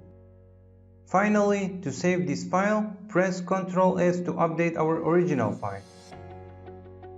And this is the end result. Thanks for watching. In this video, we are going to draw shadows on the eyes with Photoshop. To do this, select the Brush tool and right-click on the screen. Click on the gear icon and select Import Brushes. Go to the brush file storage path and double-click on it to import. Now go to the bottom of the list of brushes and open the group of this brush.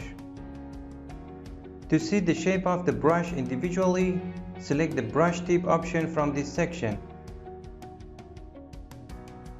Select the desired brush. Use the Ctrl Shift and N keys to create a new layer. Now we click on the eye a few times with the color we want. With the Ctrl T, we can adjust the size of this shadow. By right-clicking and selecting the warp option, we can shape our shadow. Press Enter on the keyboard and set the mode of this layer to overlay mode.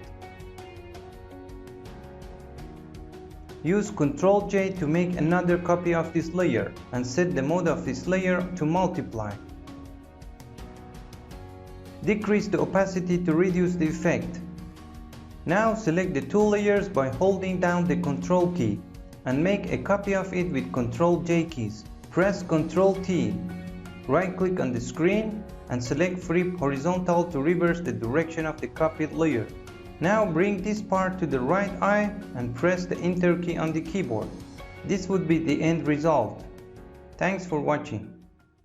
In this video, we want to show how we can give this effect to our photos. Make a copy of your photo layer with the Ctrl J shortcut. Now from the Image menu and the Image Rotation section, select the 90 degrees clockwise so that our photo rotates 90 degrees. Select Wind from the Filter menu and from the Stylize section. From the Method section, select the Stagger option, and from the Direction section, select the From the Right option. Click OK to apply these settings. Now press Ctrl Alt F several times to apply this effect to the image again. Go to the Filter menu again and select the Stylize option and then the Wind option. This time in the window that opens, select the Wind option from the Method section and click OK. Press Ctrl Alt F several times to apply the effect to the image. From the Image menu, go to the Image Rotation section and set it to 90 degrees counterclockwise. Open the Layers panel and hold down the Alt key on the keyboard and click the Mask button to create a black mask for this layer. With the Brush tool and white color, we set the flow value to 5%. Right-click on the image and enlarge the brush size and set the hardness value to 0. Brush the desired parts. This would be the end result. Thanks for watching. In this video, we want to create an autumn effect. From the Adjustment section, open the Channel Mixer. In the Open window, from the Green channel, set the green value to 0% and the blue color value to 100%.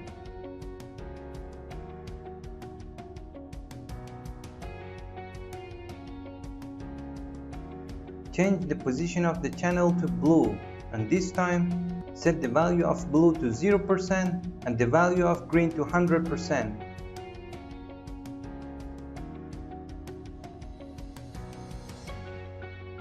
Close this panel and set the mode of this layer to screen.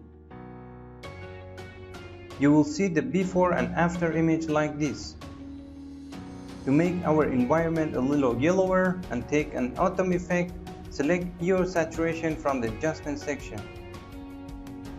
In the window that opens, set the hue and saturation values of red color with the slider.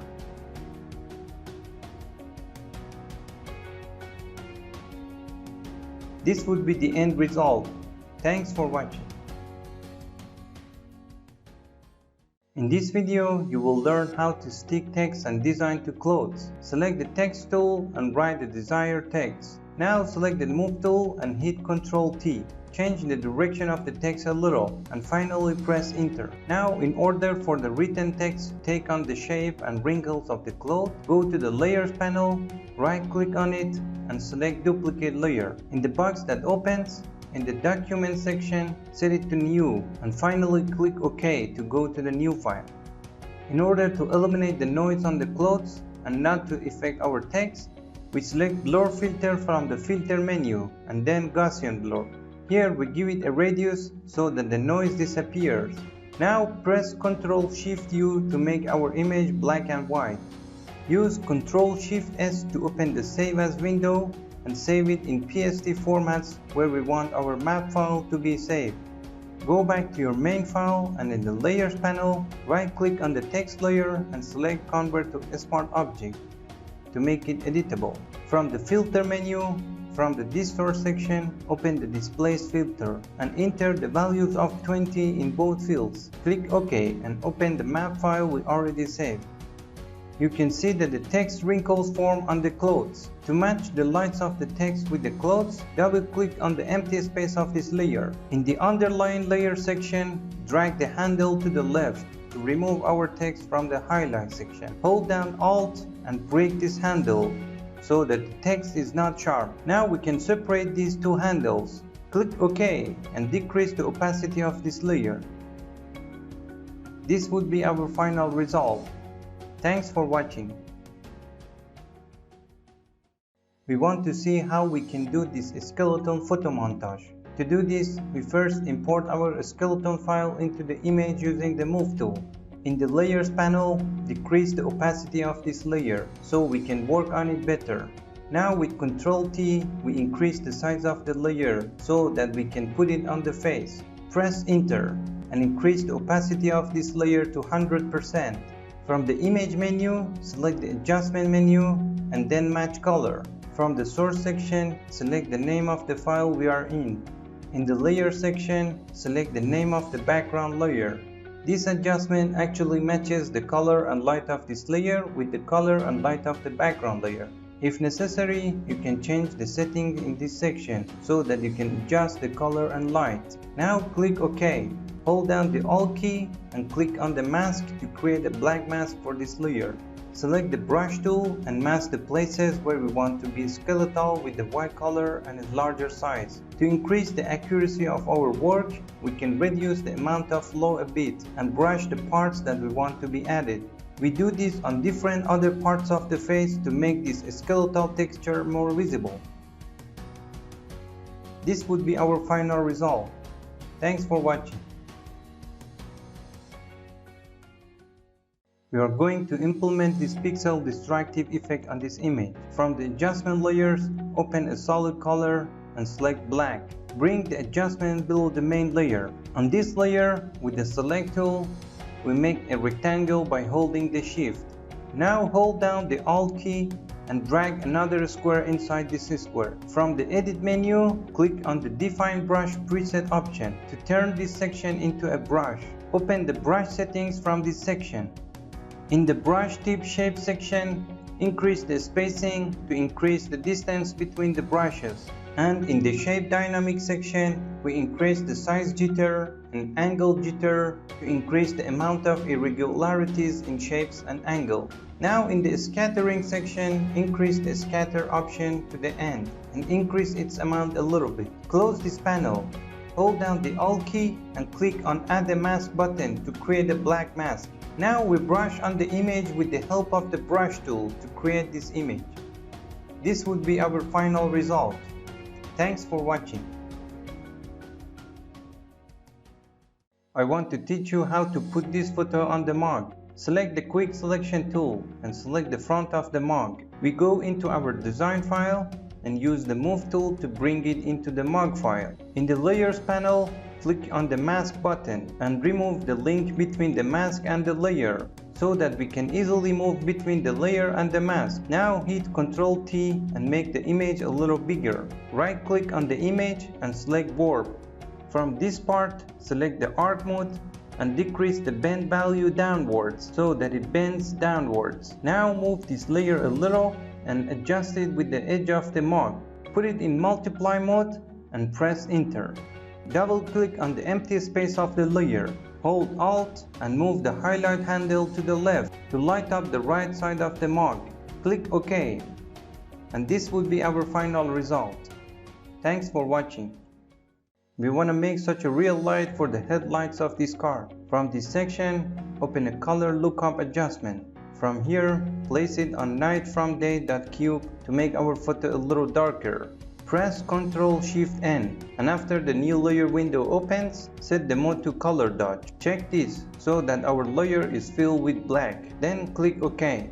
With the brush tool, flow 1% and white color, we lighten the parts we want to light.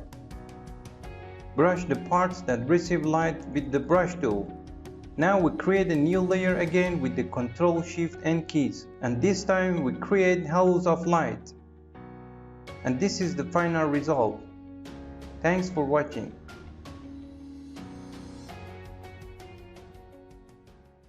We are going to make this attractive photo montage of underwater. To do this, we come to the file we have underwater. With the Move tool, I drag this photo into this file and drop it here. Press Ctrl T to enlarge the image a little bit and place it here. Now press Enter. Come to the Layers panel and set the mode of this layer to Color mode. Press Ctrl J to get a copy of this layer. Now set the mode of this layer to Hard Light mode. Select the Spot Healing Brush tool and remove the parts that are stained on the face. Right-click on the image layer and select Convert to Smart Object. Now from the Filter menu, from the Blur Gallery section, select the Fill Blur option. Move this middle point and bring it to the face and set the blur to 0. We make a new point here and a point here. Decrease the blur of these points a little bit. Finally, click OK. Select the third layer and select Blur from the Filter menu and the Gaussian Blur submenu. Add a little Gaussian blur to the image and click OK. Now we temporarily hide these two layers. Open the Channel panel. If you don't see the Channel panel, activate it from the Window menu. Hold down Ctrl and click on the RGB layer thumbnail. This would select the brighter parts of the image. In the Layers panel, make a copy of this layer with Ctrl J. Place this layer on the top of other layers. Unhide these layers. Change the mode of this layer to Darken. By doing this, a little color returns to the brighter part of the subject. Now this is the new photo and this is our previous photo. Thanks for watching. In this tutorial, you will learn how to remove the pattern from the clothes. Select the Quick Selection tool and select the dress. From the Select menu, choose the Color Range option. Select the color of this pattern with the help of the dropper. In this part, the selected range will be white. We increase the fuzziness to the point that no part of the cloth pattern is selected. Now click OK and select Modify from the Select menu and then Expand. In this image, we make Select larger by 9 pixels. Press Shift F5. This will open the Fill window. In the Content Aware mode, click the OK button to delete these patterns. Now we can select the remaining parts with the Patch tool and delete it. This would be our final result. Thanks for watching. In this video, we want to see how to fix the white balance of a photo.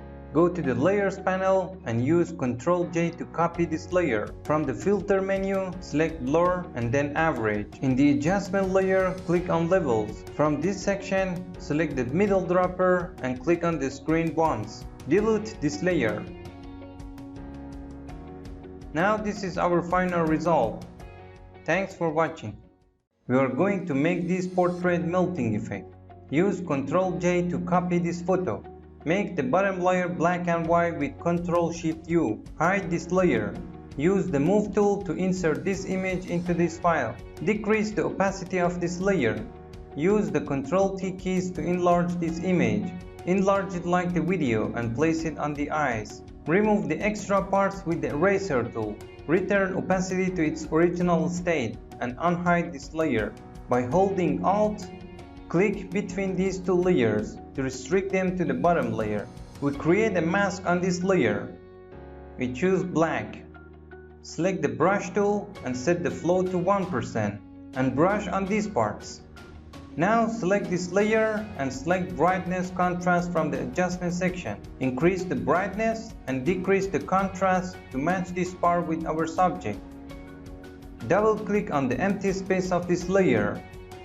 And in the drop shadow section, play with the values of size, distance, opacity, and angle to achieve the desired result. Click OK.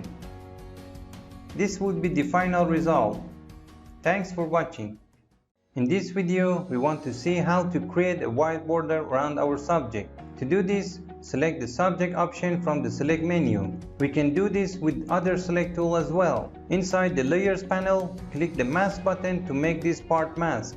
In the adjustment layers section, open a gradient adjustment and select one of these ready-made colors. Click OK and bring this below our photo layer. Double-click on the empty space of our subject layer. From the stroke section, in the color section, select white. From here, we can adjust the size and set its position to outside. And click OK. And this will be the border of our subject. To soften the border fractures, click on the mask thumbnail and choose Select and Mask from the Select menu. Here we set the feather and contrast, and finally click OK. This would be our final result. Thanks for watching. In this video, you will learn how to write some text around the subject like this. To write text around the subject, from the Select menu, select the Subject option. Go to the Select menu again, and this time from the Modify section, select the Expand option. In this window, we increase the select value by 30 pixels. Now press Ctrl-Shift-I to reverse this select. With the marquee tool and holding down Alt-Shift, select this part of the image. Right-click on this section, select Mask Warpath and click OK. Using the Type tool, click inside this box and write your text. Using the Paragraph panel, you can select the Justify Last Left to justify the text. And this would be our final result. Thanks for watching.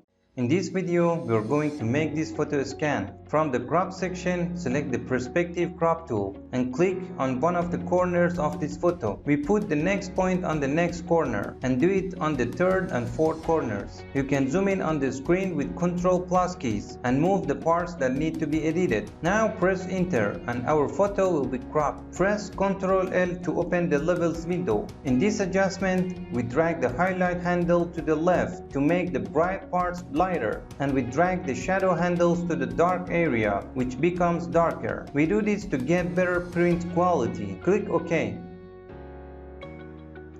This would be our final result. Thanks for watching. We want to remove the background of our photo just by one click. To do this, go to the Layers panel, and if our photo is locked, unlock it. Now go to the Properties panel. If you don't have this panel, you can go to the Windows menu and enable the Properties panel. In the window that opens, click the Remove Background button at the bottom of the panel. This will completely remove the background from our photo. Thanks for watching. In this video, you'll learn how to convert a photo to a vector shape. In the first step, we have to select our subject. To do this, select Subject from the Select menu. Now, to make our select better, I choose the Lasso tool. I reduce the extra parts by holding Alt. After selecting, when one of the Select tool is active, right-click on the screen and select Make Work Path. Here, we set the tolerance to 3 or 2 and click OK. Select the Pen tool, right-click on the screen, and select the Define Custom Shape option. Here we can specify a name for our shape and save it. Now in whatever we want to use the shape, we can select the Custom Shape tool. Go to the Shape section and select the shape we created from there. Now we can click on the screen and hold down the Shift to maintain the original ratio and drag the mouse to draw a shape. In the Settings section, we can change its style such as color and stroke. If we press Enter on the keyboard, we can see our final shape. Thanks for watching. In this video, I want to teach you a simple and easy way to change eye color. To do this, select the Quick Selection tool and select the inside of the eye. From Adjustment, select the Solid Color option. In the Solid Color section, we can easily select any color. Choose any color you like. Set the mode to Multiply, or you can set it on Color. Hold down the Control key and click on the mask. From the Adjustment section, click on the Brightness option. In this section, I can easily change the brightness and contrast of the eye. You saw how easily we were able to change the color of our eyes.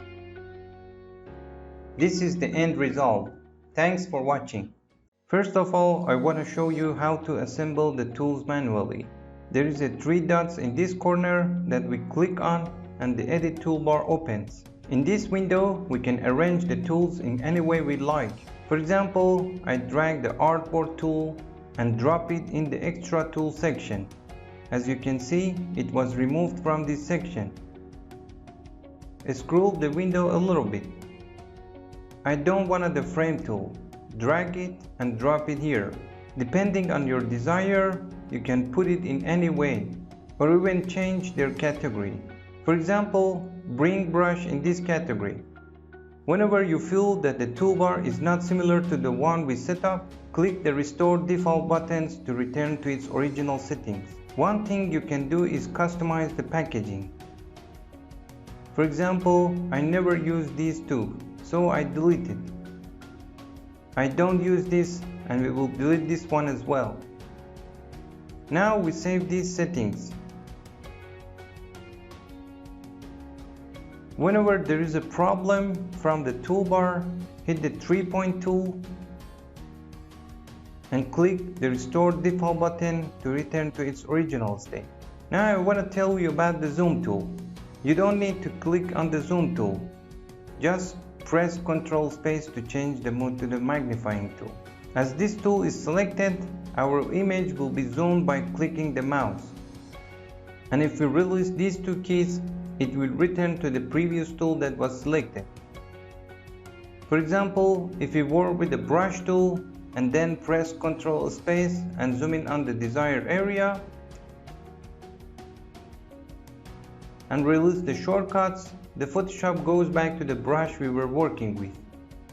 Normally we have to select the zoom tool, then zoom in on the desired area and then select the brush tool again to brush that area. Now I'll delete this.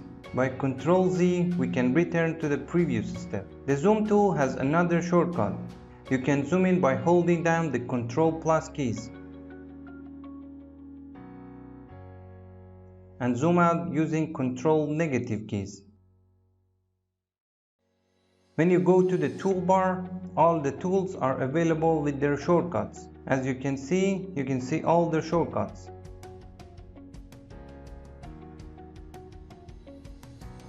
For example, brush starts with the letter B, and wherever we hit B, the brush is activated for us. Crop starts with the letter C. Wherever we hit C, crop is activated. The only difference is the move tool, which works with the letter V. If we stand on the move tool, its shortcut letter will be shown.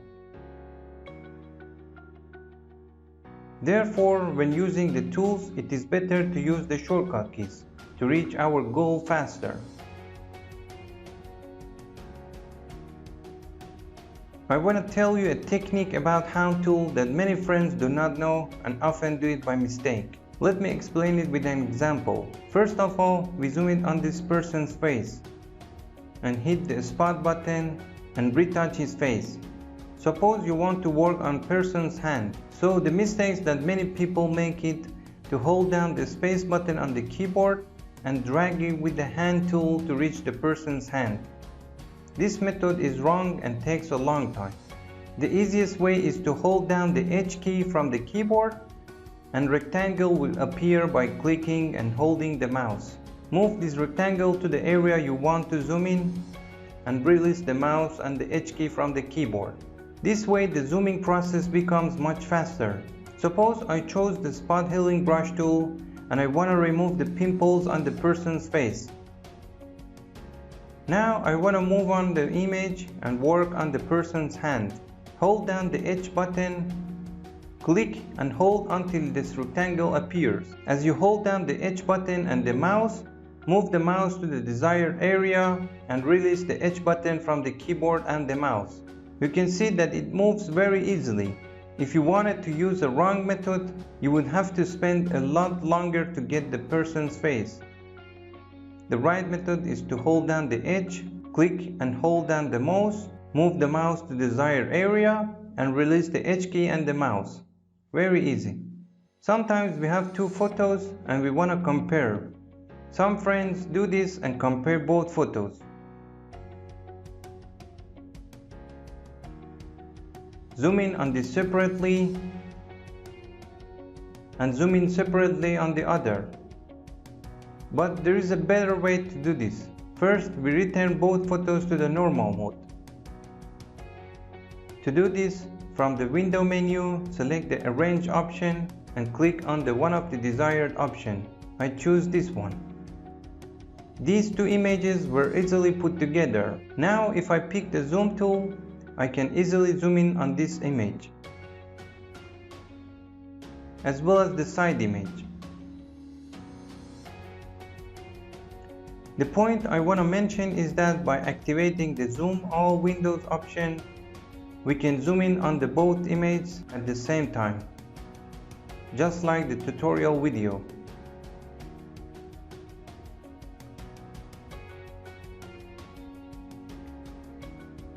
Of course, this section is also used for the hand tool. By activating the Scroll All Windows option, we can activate the hand tool for these two photos at the same time.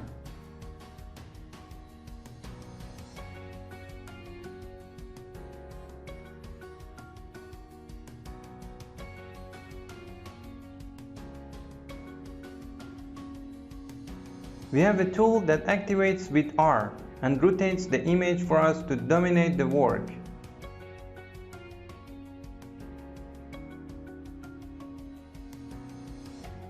This tool has a reset view button by which the image returns to its original state.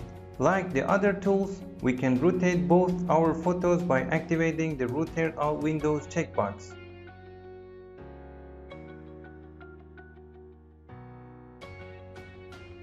If you want to get out of this dual mode, go to the Windows menu, Arrange submenu, and set it to the single photo. Now I select the lasso tool for this image. At the top, there is an option called Anti-Alias, which we uncheck to see the differences. Now I use the lasso tool to select an area of the apple and create a mask from it. In zoom mode, pay attention to the edge of this cut piece. Using the Ctrl J, create another layer, and this time check the Anti-Alias option. Select a range of apple and create a mask from it. In zoom mode, if you look closely at the image,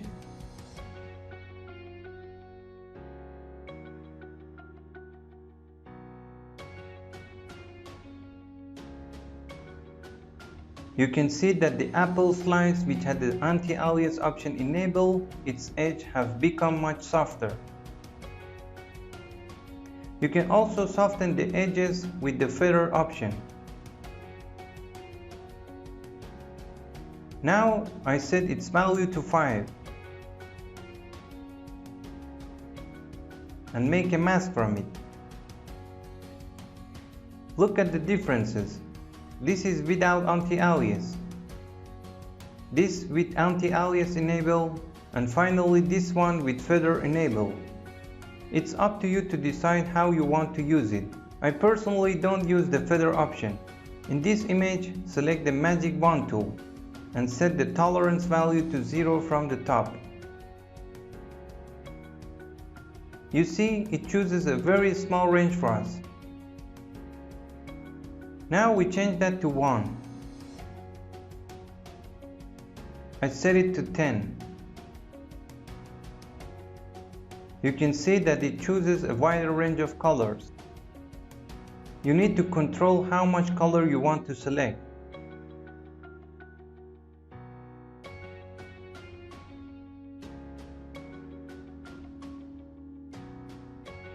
When we zoom in on the image, it consists of pixels. If the point field is selected, only one pixel will be selected. When we set it to 3 by 3 average, it chooses an average of 3 by 3 square. Now if I set it to 51 by 51 average and click in the middle, Photoshop will actually put an average of sculpture and the sky in the selection mode. So the best mode is 3 by 3 average to select the best areas.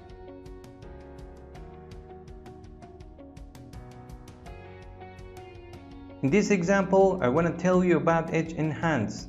What difference does it make whether it is enabled or inactive? So first I check it. With a quick selection tool, we just select the hair and head of this photo and create a mask from it. Below the photo, we create a white background with solid color. If you pay attention to the parts of the hair, its edges are slightly softer in the selection mode. Now we do a mode without activating the Edge Enhance option to understand the difference between the two modes.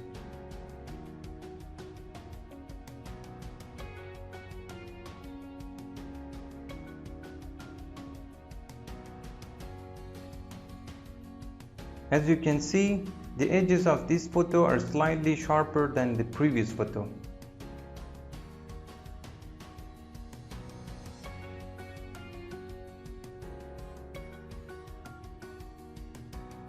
This time we go to our Apple photo and select the Object Selection tool. Now select the rectangle option from the mode section. For example, I select the range of the apple with this tool. Photoshop itself tries to select this range automatically. Press Ctrl D to select this apple. We can do the same with the lasso tool.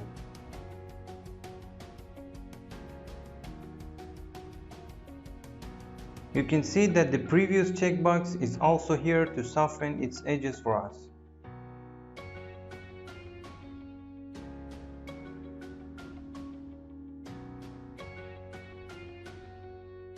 When we have a new layer and select a part, we got an error message saying couldn't find an object to select.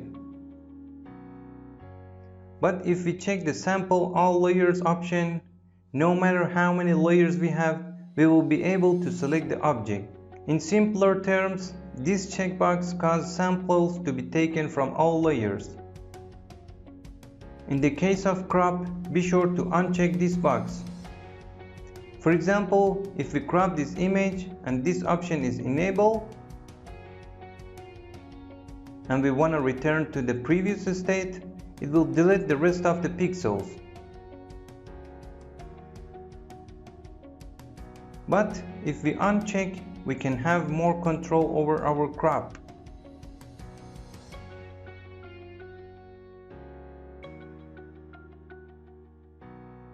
In the ratio section, you can type the desired value. For example, type 1 and 1. In the ratio section, you can type the desired value. For example, type 1 and 1, which is used for Instagram. Now we can click the clear button to clear the numbers in the box. For example, 16 by 9 is the size of the most monitors and TVs. If we do the opposite, it will change to the size of the Instagram story. Or if we set the size of the preset, for example, the size of a 4 by 7. We can also delete the same selected and saved size.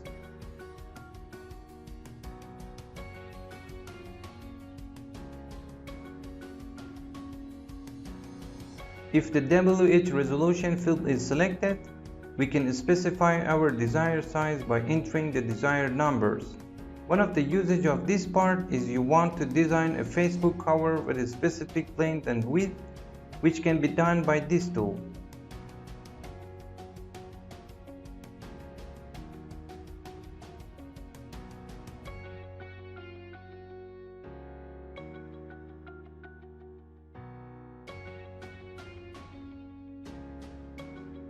You can see the pixel value of original image in this section, 3384 by 6016 pixels.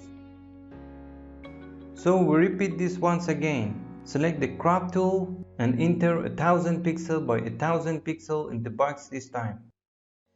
Adjust the position of the image and finally press the OK button to crop.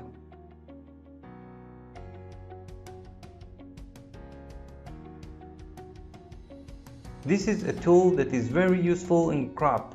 With this tool we can select the division section, mostly used by photographers, which is placed in different designs and modes according to the tutorial video.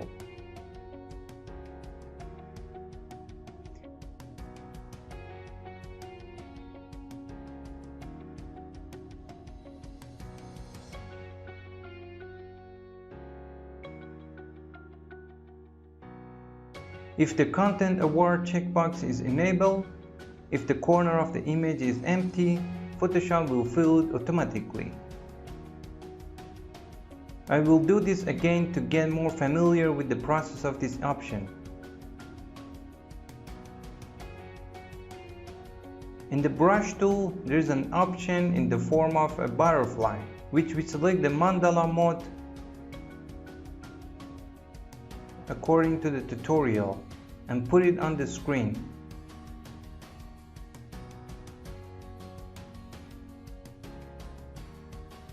Now I change the color of my brush to white and reduce its size a little bit and create a design on the page.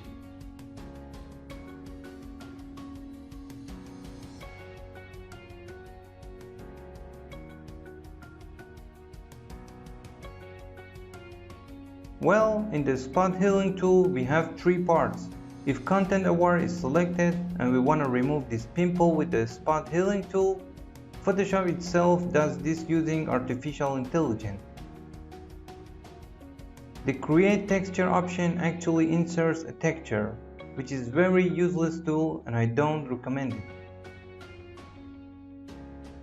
As you can see in the image, Photoshop added texture to the image.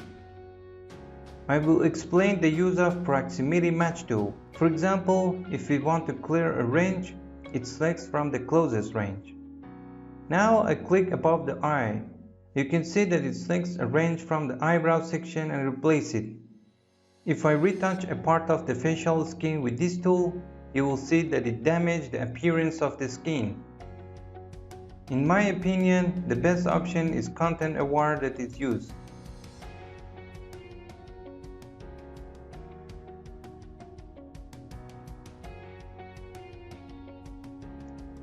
Now I will explain a point about patch tool. If you remember, we use the patch tool to select a range and then move it. Now suppose you select a range by different tools. After selecting the patch tool, we will be able to move the selected area.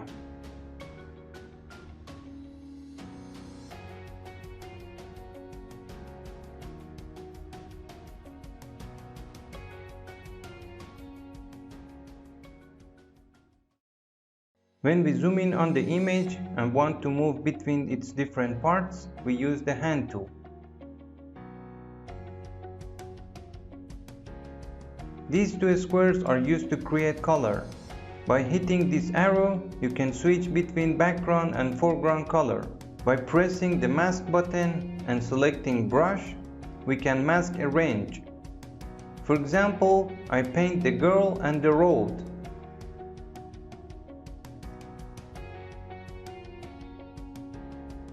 By pressing the mask button again, the sky and the rest of the component are selected. From the select menu and the inverse option, we can reverse this selection. The rectangle tool is used to draw a square and a rectangular shapes. From the fill section, you can change the color of your rectangle.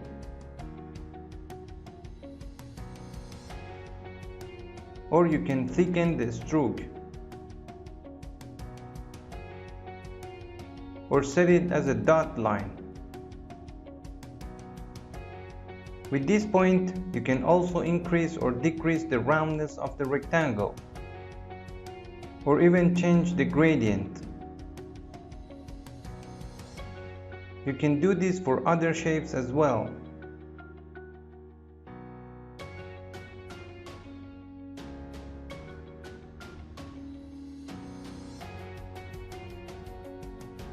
With this polygon tool, you can create different polygons, such as hexagons or 10-sided ones.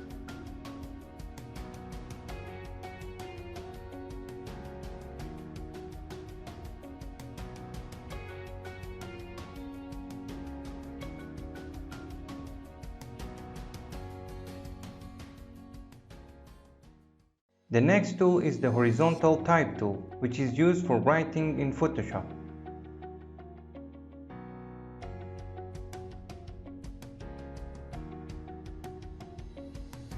From this section, we can select the font type, specify the font size,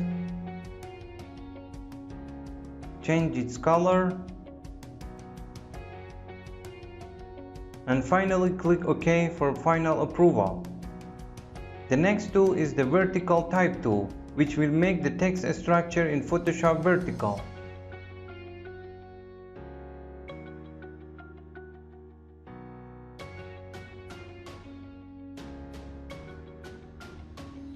If you select the mask tool horizontally or vertically by typing the desired text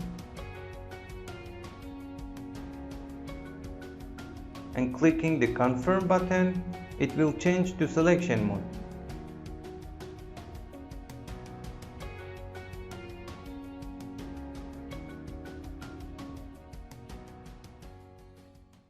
The pen tool and its subset are mostly used for design. In this section, we can select a part of the image with this tool.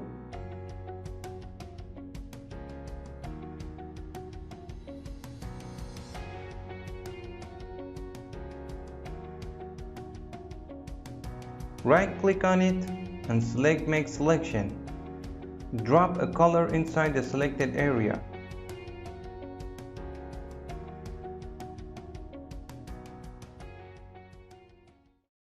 The dodge tool is used for whitening and brightening, which are used in this image to lighten the whiteness of the eye. Of course, it can also be used to whiten the teeth, but it will not be very natural.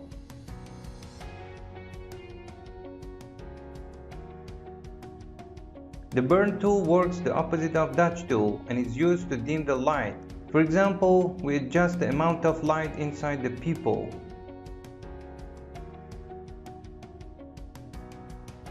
Sponge tool has two modes. One is saturate and the other is desaturate. The saturate mode eliminates the color concentration. For example, if we click on the lips, it changes color to gray. But saturate color mode is for concentrating the color. For example, I make this lady's cheeks and lips a little more saturated.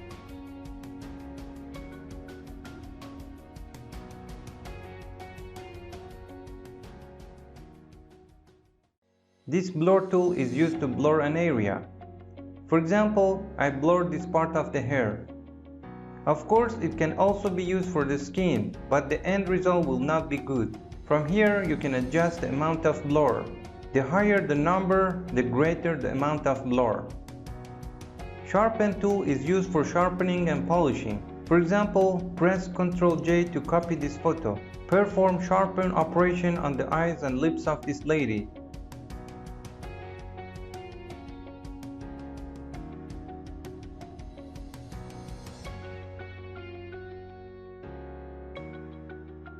You can see the before and after photo.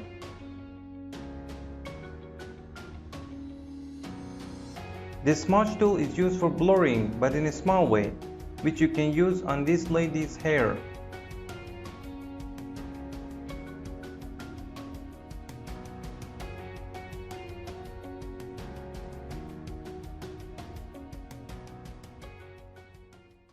Gradient tool, which is used to gradient the image. It's more specific to photographers, and its working principle is that its value is determined by the base color.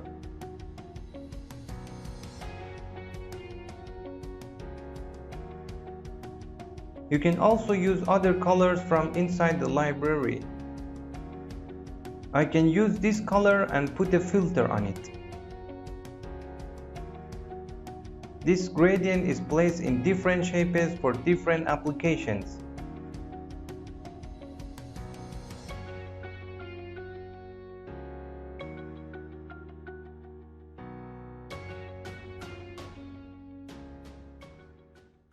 The eraser tool actually works like an eraser. So to understand how it works, follow the example below. Click on the positive button and create a new layer. Use the brush tool to draw a color in the sky. Now you can easily remove it with the eraser tool. The background eraser tool is used to erase the background. The image should be erased manually. but the magic eraser tool does it completely automatically.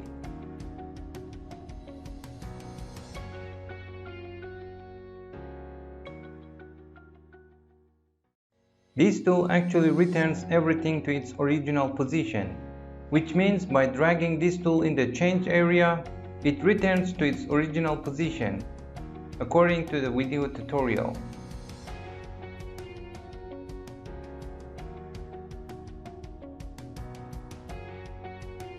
At the top, you can see the brush settings like the other brushes.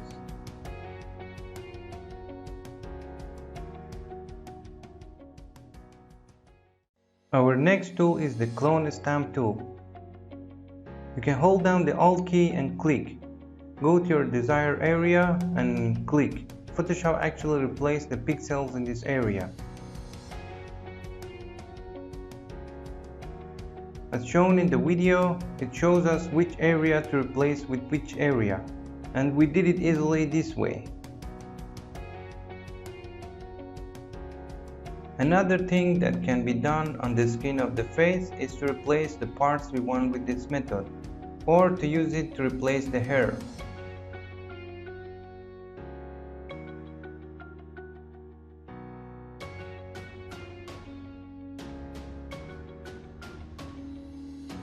Our next tool is the pattern sample tool, which Photoshop actually inserts into these ready-made patterns.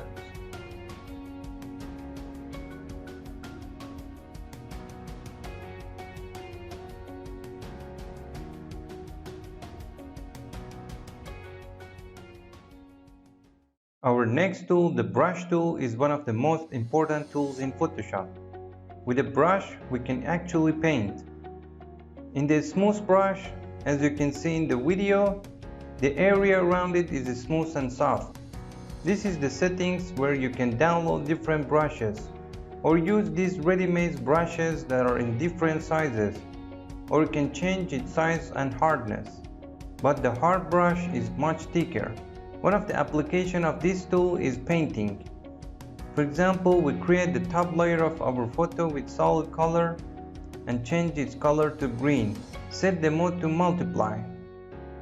Then select the part of the mountain with the quick selection tool.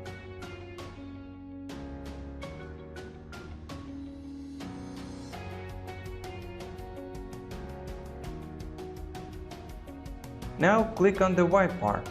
Note that we don't want the color of the mountain to be green, so we'll start erasing the green color inside the mountain with the brush tool.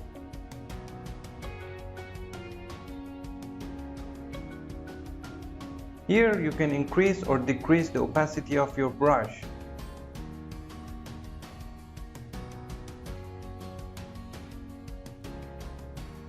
The flow tool is similar to opacity, and these two tools, opacity and flow, are more commonly used in the masks.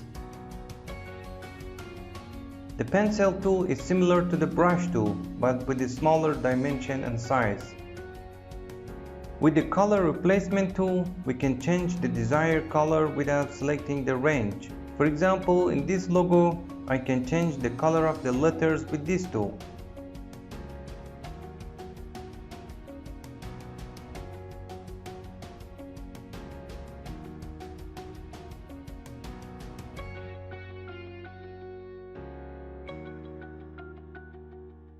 The mixer brush tool actually mixes colors for us. For example, if we want to paint the rest of her body with the same color under her hand, we first take a part of her body color,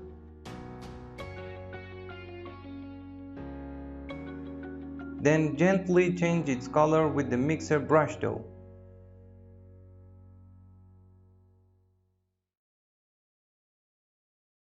Our next tool is the spot healing brush tool, which is used for staining. As you can see in the picture, there are pimples on the skin of this lady's face, which are removed automatically by Photoshop, and it doesn't need to spend much time.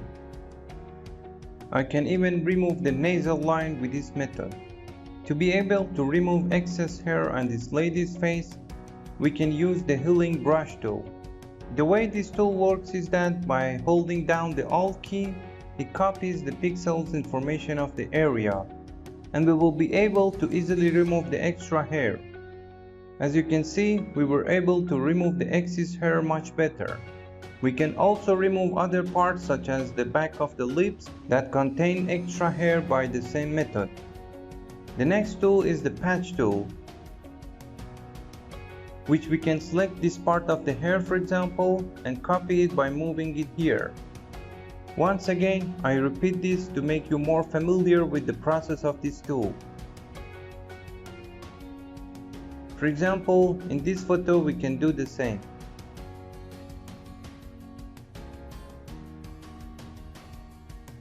The next tool, the Content Aware Move tool, is a very efficient tool.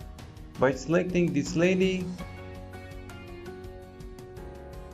and placing her on the left and pressing enter on the keyboard, the information of these two parts will move with each other.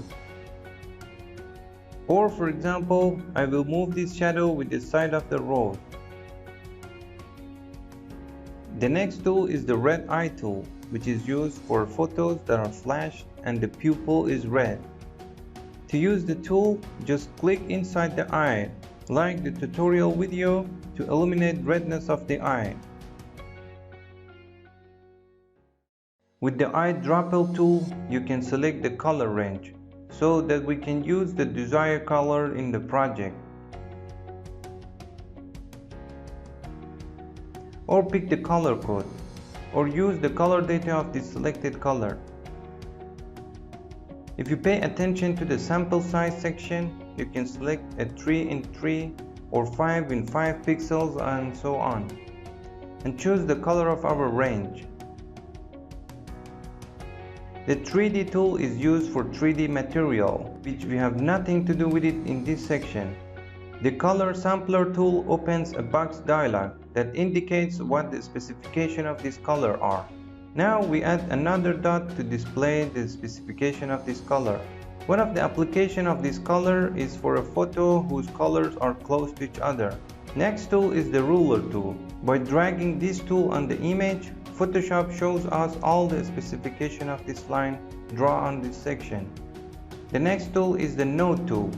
When we work in a company and we are in a design team, we tell the next person who is going to work on the project, for example, to remove this girl from the picture. For this purpose, click on this girl and write our message in the opened box.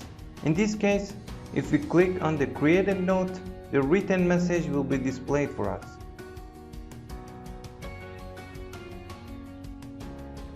The next tool is the count tool, which is used for counting. For example, number the shapes you want and explain what you need to do on each one.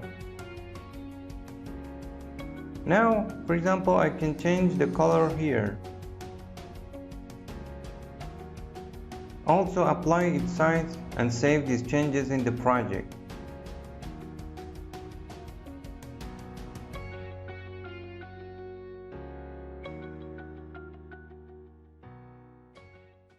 The next tool is the crop tool. This tool is useful to crop the image. If set to the WH resolution mode, we can manually crop the image according to the tutorial video. Press enter from the keyboard. The default dimensions are defined in this section.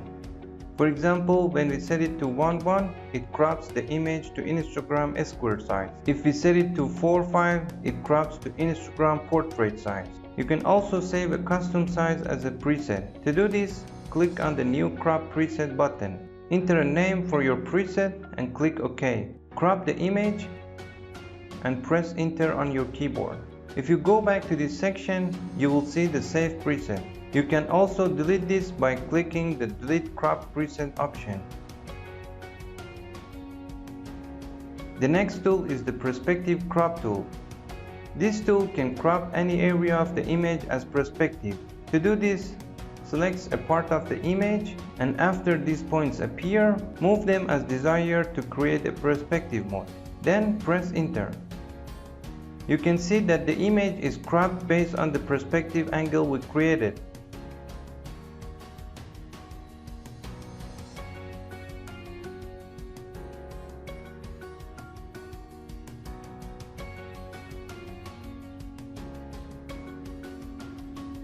With the slice tool, you can create a puzzle mode.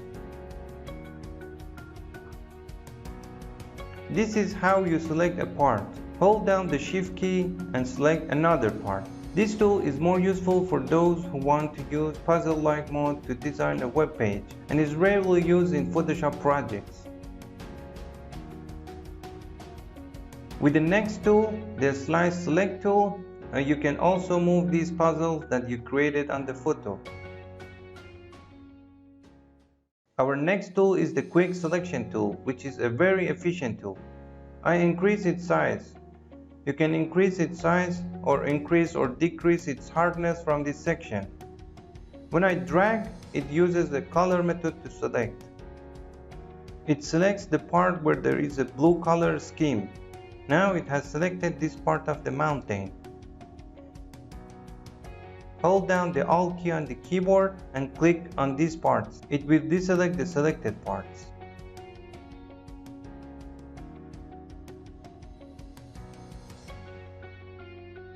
So you saw that we could easily select the sky. Now press Ctrl J. You will see that our sky was selected. I can also change the mode of this layer and add a new color. As we go along, you will see how to make changes in the sky. The Magic Wand tool selects a color row for us. By changing the tolerance, the amount of color you choose increases, and it depends on the photo how much color there is.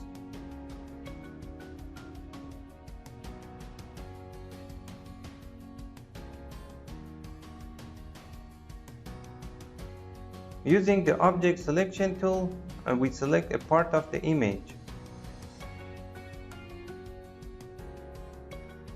Photoshop automatically selects the selected area based on the color. Pay attention to the tutorial video.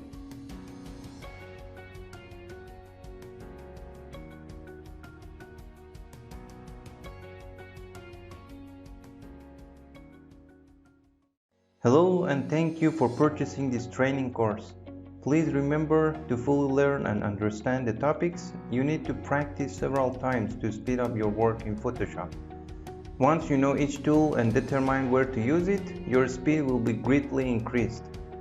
Well, to get started, go to the window and set our workspace to default and reset it so that our Photoshop workspace is the same. Now we want to work a little differently. We drag this part of the layer and put it here and close the rest because we have nothing to do with them right now.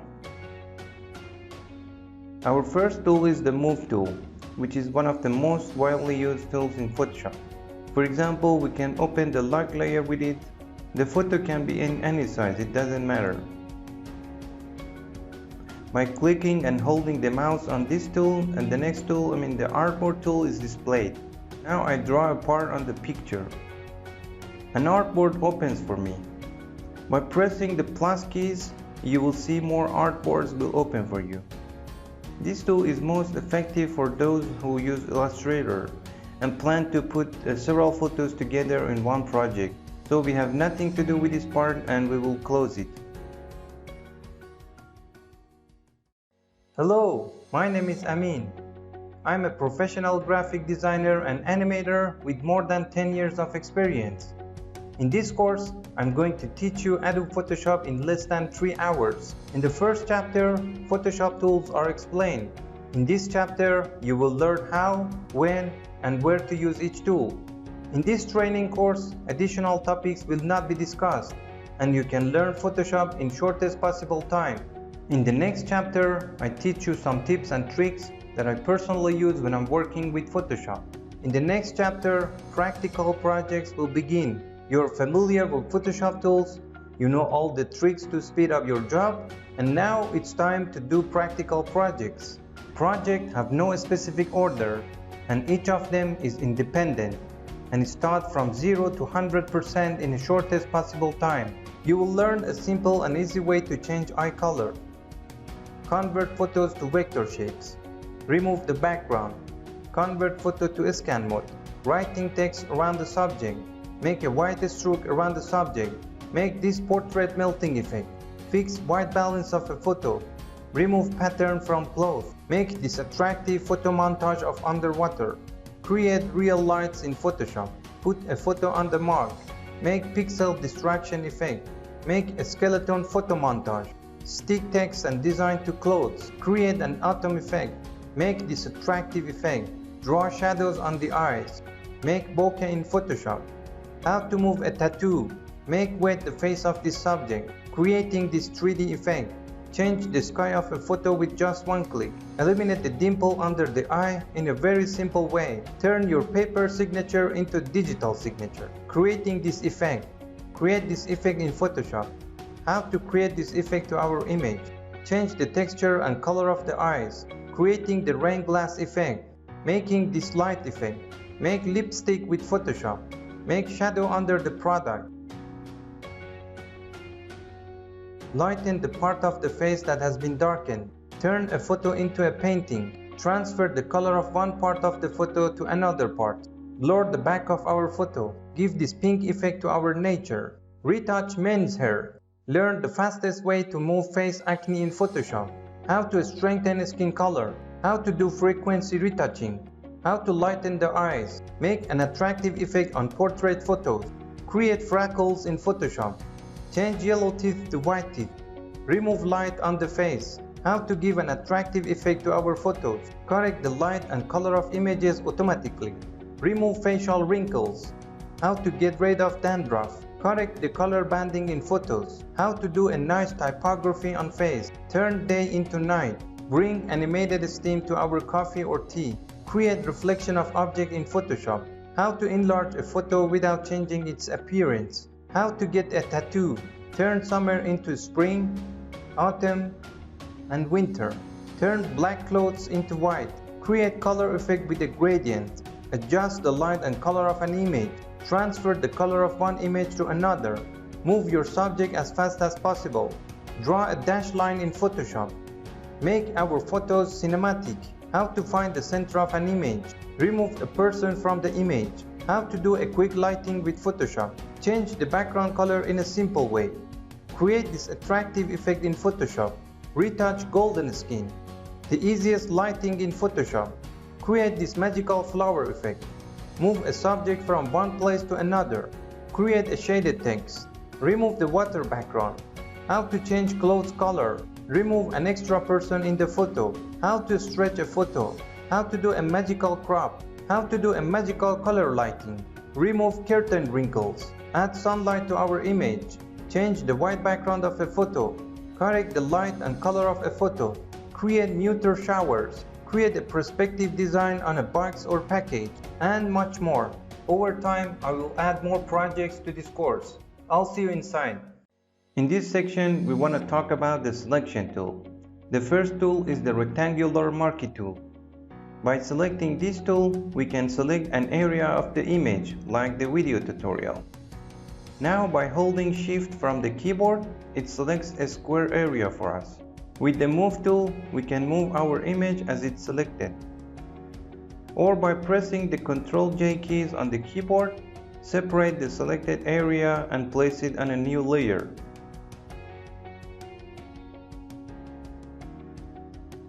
Our next selection tool is the elliptical marquee tool, which works like the previous tool, except that with this tool we can select a circular or oval area. If we hold down Shift, it will create a complete and precise circle for us. You can also move it just like the previous tool, the Move tool.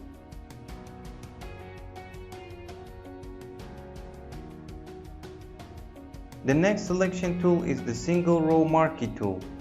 This tool works in such a way that when we click, it selects a row of pixels to the end. To see these pixels, I zoom in on the image.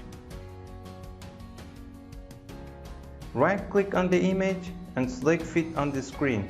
Then press Ctrl-D to deselect the selected area. The next tool is the single column marquee tool, which is the opposite of the previous selection tool and selects a pixel of image vertically. Press Ctrl-D again to deselect our selected area.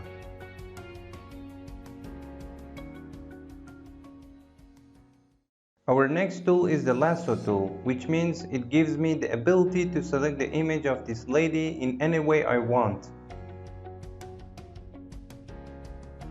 For example, I can take it and bring it here, or copy it with Ctrl J, and it will be placed in a new layer. This tool is one of the most widely used tools. The next tool is the polygonal lasso tool, which creates a dot by selecting it. Dragging it and clicking the mouse will create the next point. This way we can select any shapes we want. Well, to begin with, I click around this lady's feet. I move the mouse and click again. I repeat this to select the whole object.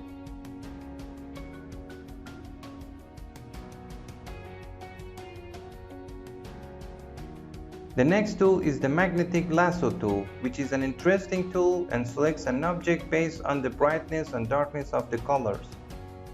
For example, I select this street. You can see that this tool easily selects it. If something goes wrong, hit the backspace key on the keyboard to get it back. If the bottom of the road is not selected, according to the video, select the desired range by holding down the Shift key. If you want to remove a range from a selection mode, hold down the Alt key and select the range you want.